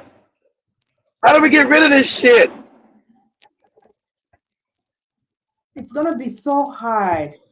It's gonna be Damn. so hard because the tribalism digs deeper. It digs deeper than what people see really.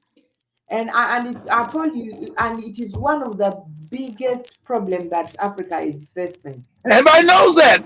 Everybody knows that, Maria. Everybody knows that. But the African, everybody knows it's the number one problem. Shit.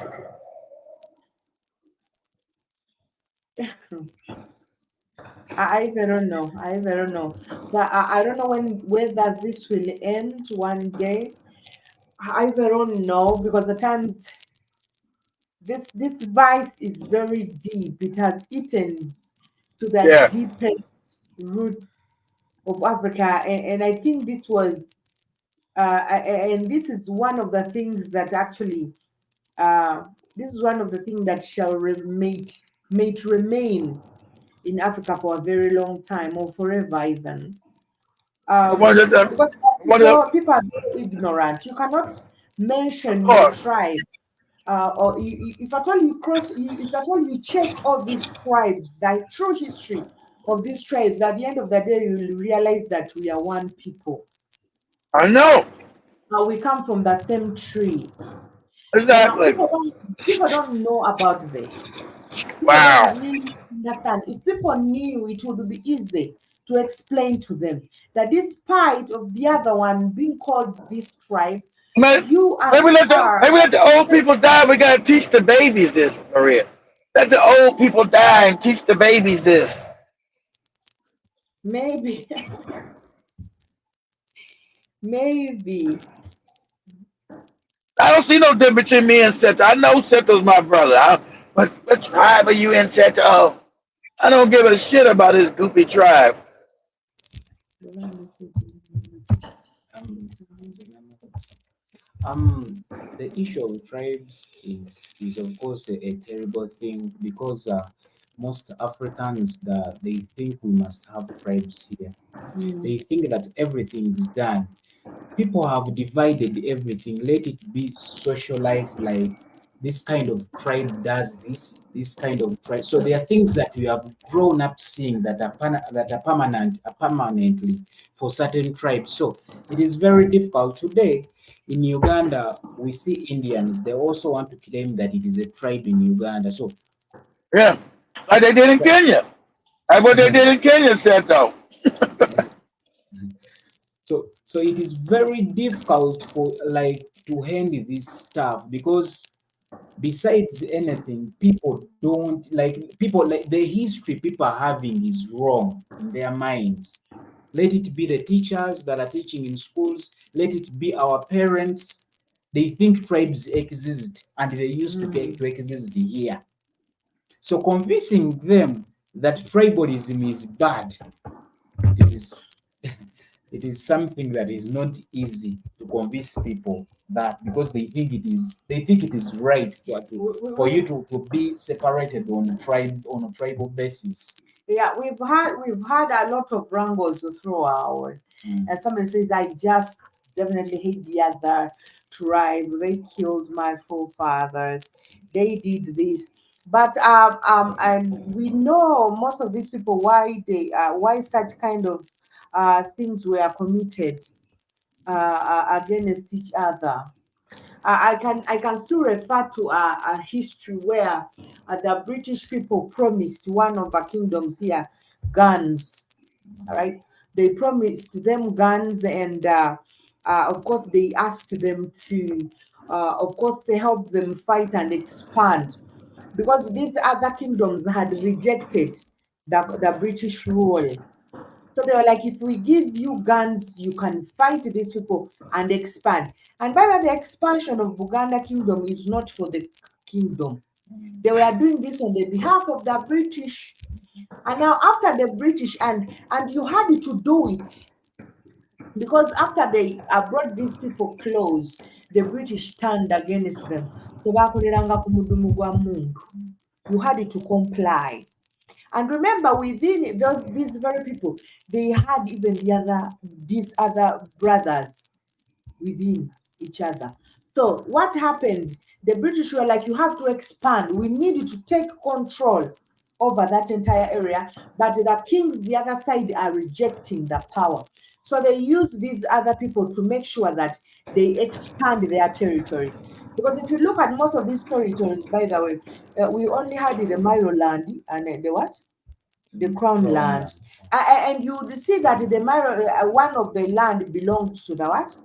To the king, to the kingdom. Yes. And also another belonged to the what? To the British. Now you will see that the rest of the land that belonged to the British actually was the land they were stealing from these other people. That means the land that belonged to the Buganda was their original what? Land. So whatever they were stealing, the British were what? Taking. But remember, you are just seeing your brother at the front line. You are not seeing a Muzungu having a gun. And these people made sure that the people hated each other because it was Yeah, survival for the fittest. they did I do see that. you fast, I'll kill you. You see me fast, Divide, you kill me. divide and conquer. And this kept on, and the hate grew and grew and grew, and each time they still, until today, they still wanted to cause that. And then when we saw a lot of African men being killed, African women had started to unite Africa slowly by slowly. Now the British saw that they are going to fail, and what they did was to introduce religion. Bam. Now religion made it more worse. Because do you believe that, like, let me say, for example, in Uganda, there are religions a certain tribe can never join. You will try to look, and you even if you try to look, you will never find a certain language of people in a particular religion. Different regions have different Yes, specific you will find different religion have different regions. regions where they are enforced. You got to, of course, for example, the eastern part, you find a lot of Muslims there. A lot of Muslims in the eastern part. It is very hard to find many Muslims in the western. Typically, very hard. And if I tell you, even if you find them, you realize these are just new converts who have converted of recent. So religion kept on, as Africa was trying to bring it, the unity, religion came in that picture. When they introduced religion, division expanded. Even there was a time where we had a religious war between the Catholics and the Muslims. So it was still that something that wanted to start when we had this. The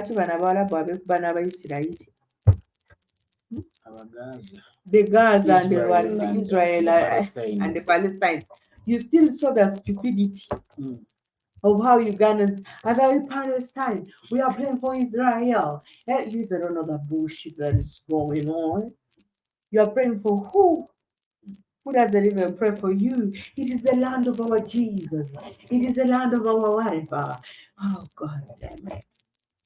You can see the ignorance. Why haven't we seen people praying for Kong? But rather we have seen people praying for Israel. We have not seen people putting, of course, speakers on the streets and whatever, praying for the people of Congo who have been bleeding since God knows when. And now you are fasting. We are fasting for Israel. We are fasting, Jesus. We are fasting for the land. Have you? So you see, bagitambise ekimu enswala kyagenze neggulu yabaddeyo.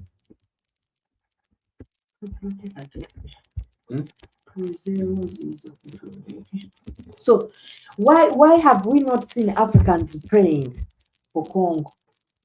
But rather they have been praying for, they started praying for Israel. Not only Uganda, we saw the same story with Nigeria, we saw the same story with Kenya, we saw the same story with the Christianity thing.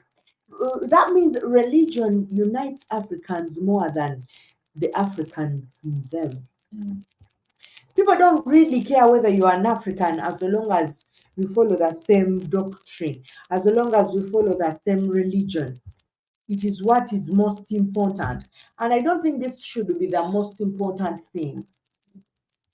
Because before even religion came into the picture, Africans existed.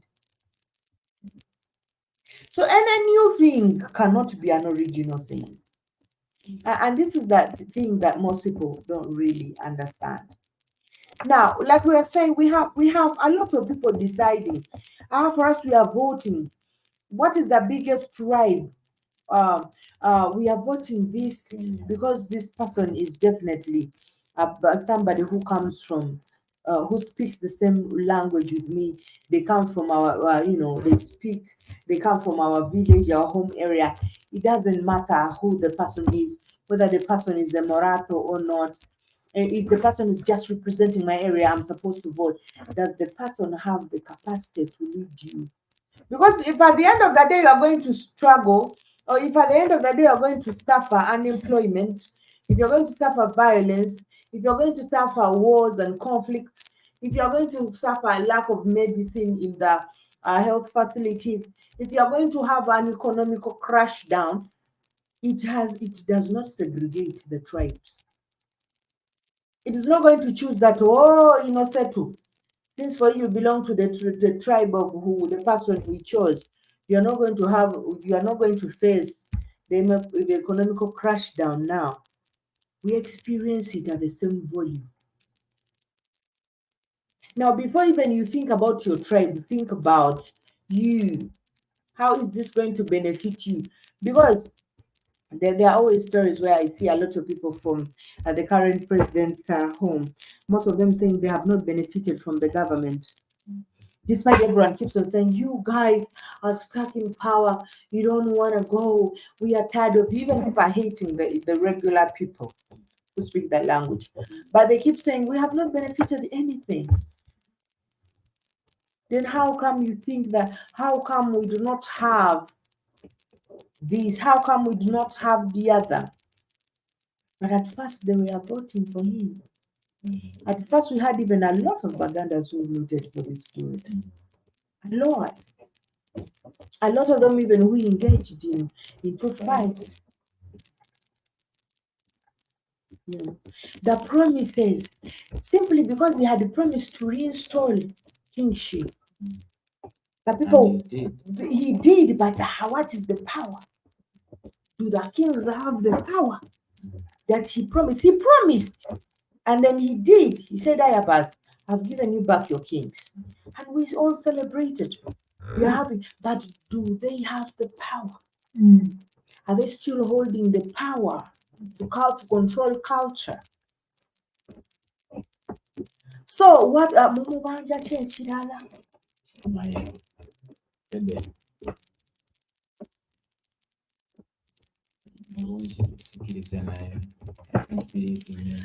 You cannot have a federal because of n'abantu ba federal nabo mbalabanga abalala. Omanyi federal kyekitegeeza? Kiba kitegeeza ng'ekigamba nti Buganda is going to break away from Uganda. Go in a perspective, it's going to care. Breaking out from Uganda, it's going to care for its entire resources, schools, roads. However, it will be paying a certain tribute to the government, which is nonsense. That's why they're having their own government. That's how they're having their own government. They have ministers for education. They have ministers for schools. That's why they are giving these people that win this stuff. Competitions only in Uganda. I'm forgetting, but they are giving them schools. So they have those ministers. Scholarships. Omuntu awangula gundi empaka z'olulimi Oluganda. I'm forgetting how they name that entire thing. Yeah. But the winners are given land with a school. You build a school. You start teaching people. You go just kunoonya baana essomero beera wali bakuwa ekyapa ky'essomero lyayo ng'essomero they build some small classes where to start from. Then the school starts. They register ettaka liri ku kyapa. They even give you the kyapa. Essomero liri build ne balikuwa. They normally do it every year. Ensi erimu abantu abalina n'ebyapa nga si Baganda baddala. Baba bagenda bagobamu. Tebabagoba. tebabagoba because a lot of land has been sold. Kati wulira Anze Uganda kyemwana kisobola Sokolere. Uganda, it has different ministers. They have ministers for transport, just like the real ministers of the government. but they are not working. They do nothing. Okitegeera? That is their own Tewali structure. kye bakola. They even omanyi abo abakulira ebima bikolo them oba abaami ba Kabaka. They vote for them hali akawunga. All of them. Okitegeera? But these people are doing nothing. They are doing nothing for Uganda. In short, what do they do now? Okutegeka simanya kisakati, which of it is you pay for it? Setting up Pewesa where people are even collecting their own money, elevate their standards. So what have they done for people? Okulaga nti nno if at all they give them federal, they are going baagala kumakinga abantu kubanga they are taxpayers, baagala kuzza abantu mirembe giri, you pay tax like you pay that real tax nga olaba bubiri ku busuulu bikyano. Okitegeera nti if oba tolina kyapa you have to pay obusuulu to the owner of the land. The owner of the land has to pay to the kingdom. Agagantu, they are the same things that they want to bring here. Okitegeera ebyo naye we mubanga if at all you have a government, by the way the kingdom gets a lot of money. It gets a lot of money because it has different sources of money. Look at their media. Those people have land, they are selling land. Those people collect money ezitaliiko abanja. Okitegeera ate ng'oyinza n'okwota nga Buganda nga yo nga it is divided into different people. They are the ones that are engaging into that. Okitegeera into the entire, because even in the media that we see that Uganda, it's not just CBS and BBS, that media house is for ya muntu. However much nti bakineminga mbu ya Kabaka, tebangako ya Kabaka, ya muntu Ssekinomo eyayita Kayemba Freeman. That guy is the owner of BBS and CBS. There are very many businesses those people are doing. Naye bakaposting nekyaka kuwanisa application banyize download. Naye bakatekulina sente. I know they are looking for very many people. So these people are collecting a lot of money annually, but it doesn't help. Even the region they claim to be the Uganda region, there is no one. Now, what do those ministers do for Uganda? What do they do? I'm from Masaka. What have they done? It is the government that is doing a lot now. Why do they elect these ministers? For what reason? It's for nothing. Just they're just corrupted. Bagala bitiibwa, like this one is the minister of this one is the minister of, but they're doing nothing. They are doing nothing. So even if Uganda today bagiwa federal, tewaliwo kintu kyesobola kukola. Just baba bagenda kustressing abantu bali mu Buganda. Okitegeera bagambe okuzimba ku ttaka, just like the things we see now. Okuzimba ku ttaka, you have to pay some amount of money. Ettaka kuba kati olabe tolaba nti gyala kuzimbawo, naye okuzimbawo nina okusooka n'engenda kutawo, nina osooka nina okugenda wemba njagala kuzimbawo waka, nina okusooka nempita pulani najja n'alaba ettaka mane ngende ewa nannyini ttaka ne mugamba ngenda kuzimba ku ttaka lye. Eyo nno ye Buganda. Nengende ewa nannyini ttaka okujjako ngenda kuzimba ekiyumba nga kiringa kya nkoko, nengende ewa nannyini ttaka ne mugamba njagala kuzimba ekiyumba ku ttaka lye, nsaba kumpa lukusa kuzimba ku ttaka lye.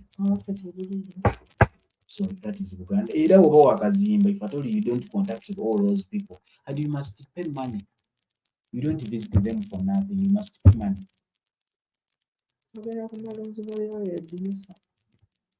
You've got the water for it. So that is so federal. That is necessary for me.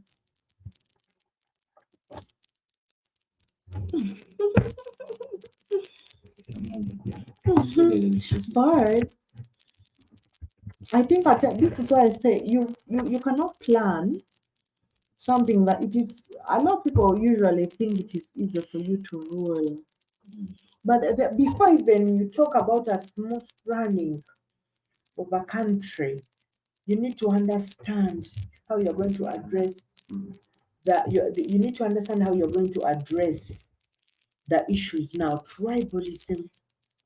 That's the number thing. If at least we had division, you say if you experience issues of tribalism, at least if at all you become the president, you get ministers from different places and you make it known.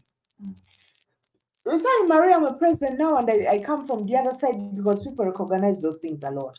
But I'm deciding to put up this minister who is coming from the other side. And I'm deciding to give you a minister who is coming from the other. And you distribute this. So that it can kill the biasness. And by the way, addressing issues of tribalism in Africa, for me, I see this bullshit. Why? When you look at the King of Uganda, you know how we have a lot of tribal crashes within the region, within Uganda. Yeah? We have a lot of tribal crashes. But when you look at these kings, the kings, these are people that married in almost every tribe. They had a connection with these people. They were eating with the same people. They had no tribal differences. They had no tribal differences with these people. They are brothers, and they are direct brothers, not far-fetched brothers. They are direct brothers, born by the same mother, the same father. And this is how the kings were formed here. If you look at they were real brothers. This is why for them, you find he has a wife from. It is the local people now who are hating. For them, the king, at the end of the day, the leaders sit and talk because they are brothers. Now, the local people having the other issue and the mentality that was imposed in their mind, they don't really understand. But these people talk to each other. Because you cannot just wake up from the blue, you get a woman. Usually, you will find that these women are special in their own ways. And the reason why the kings are marrying these women.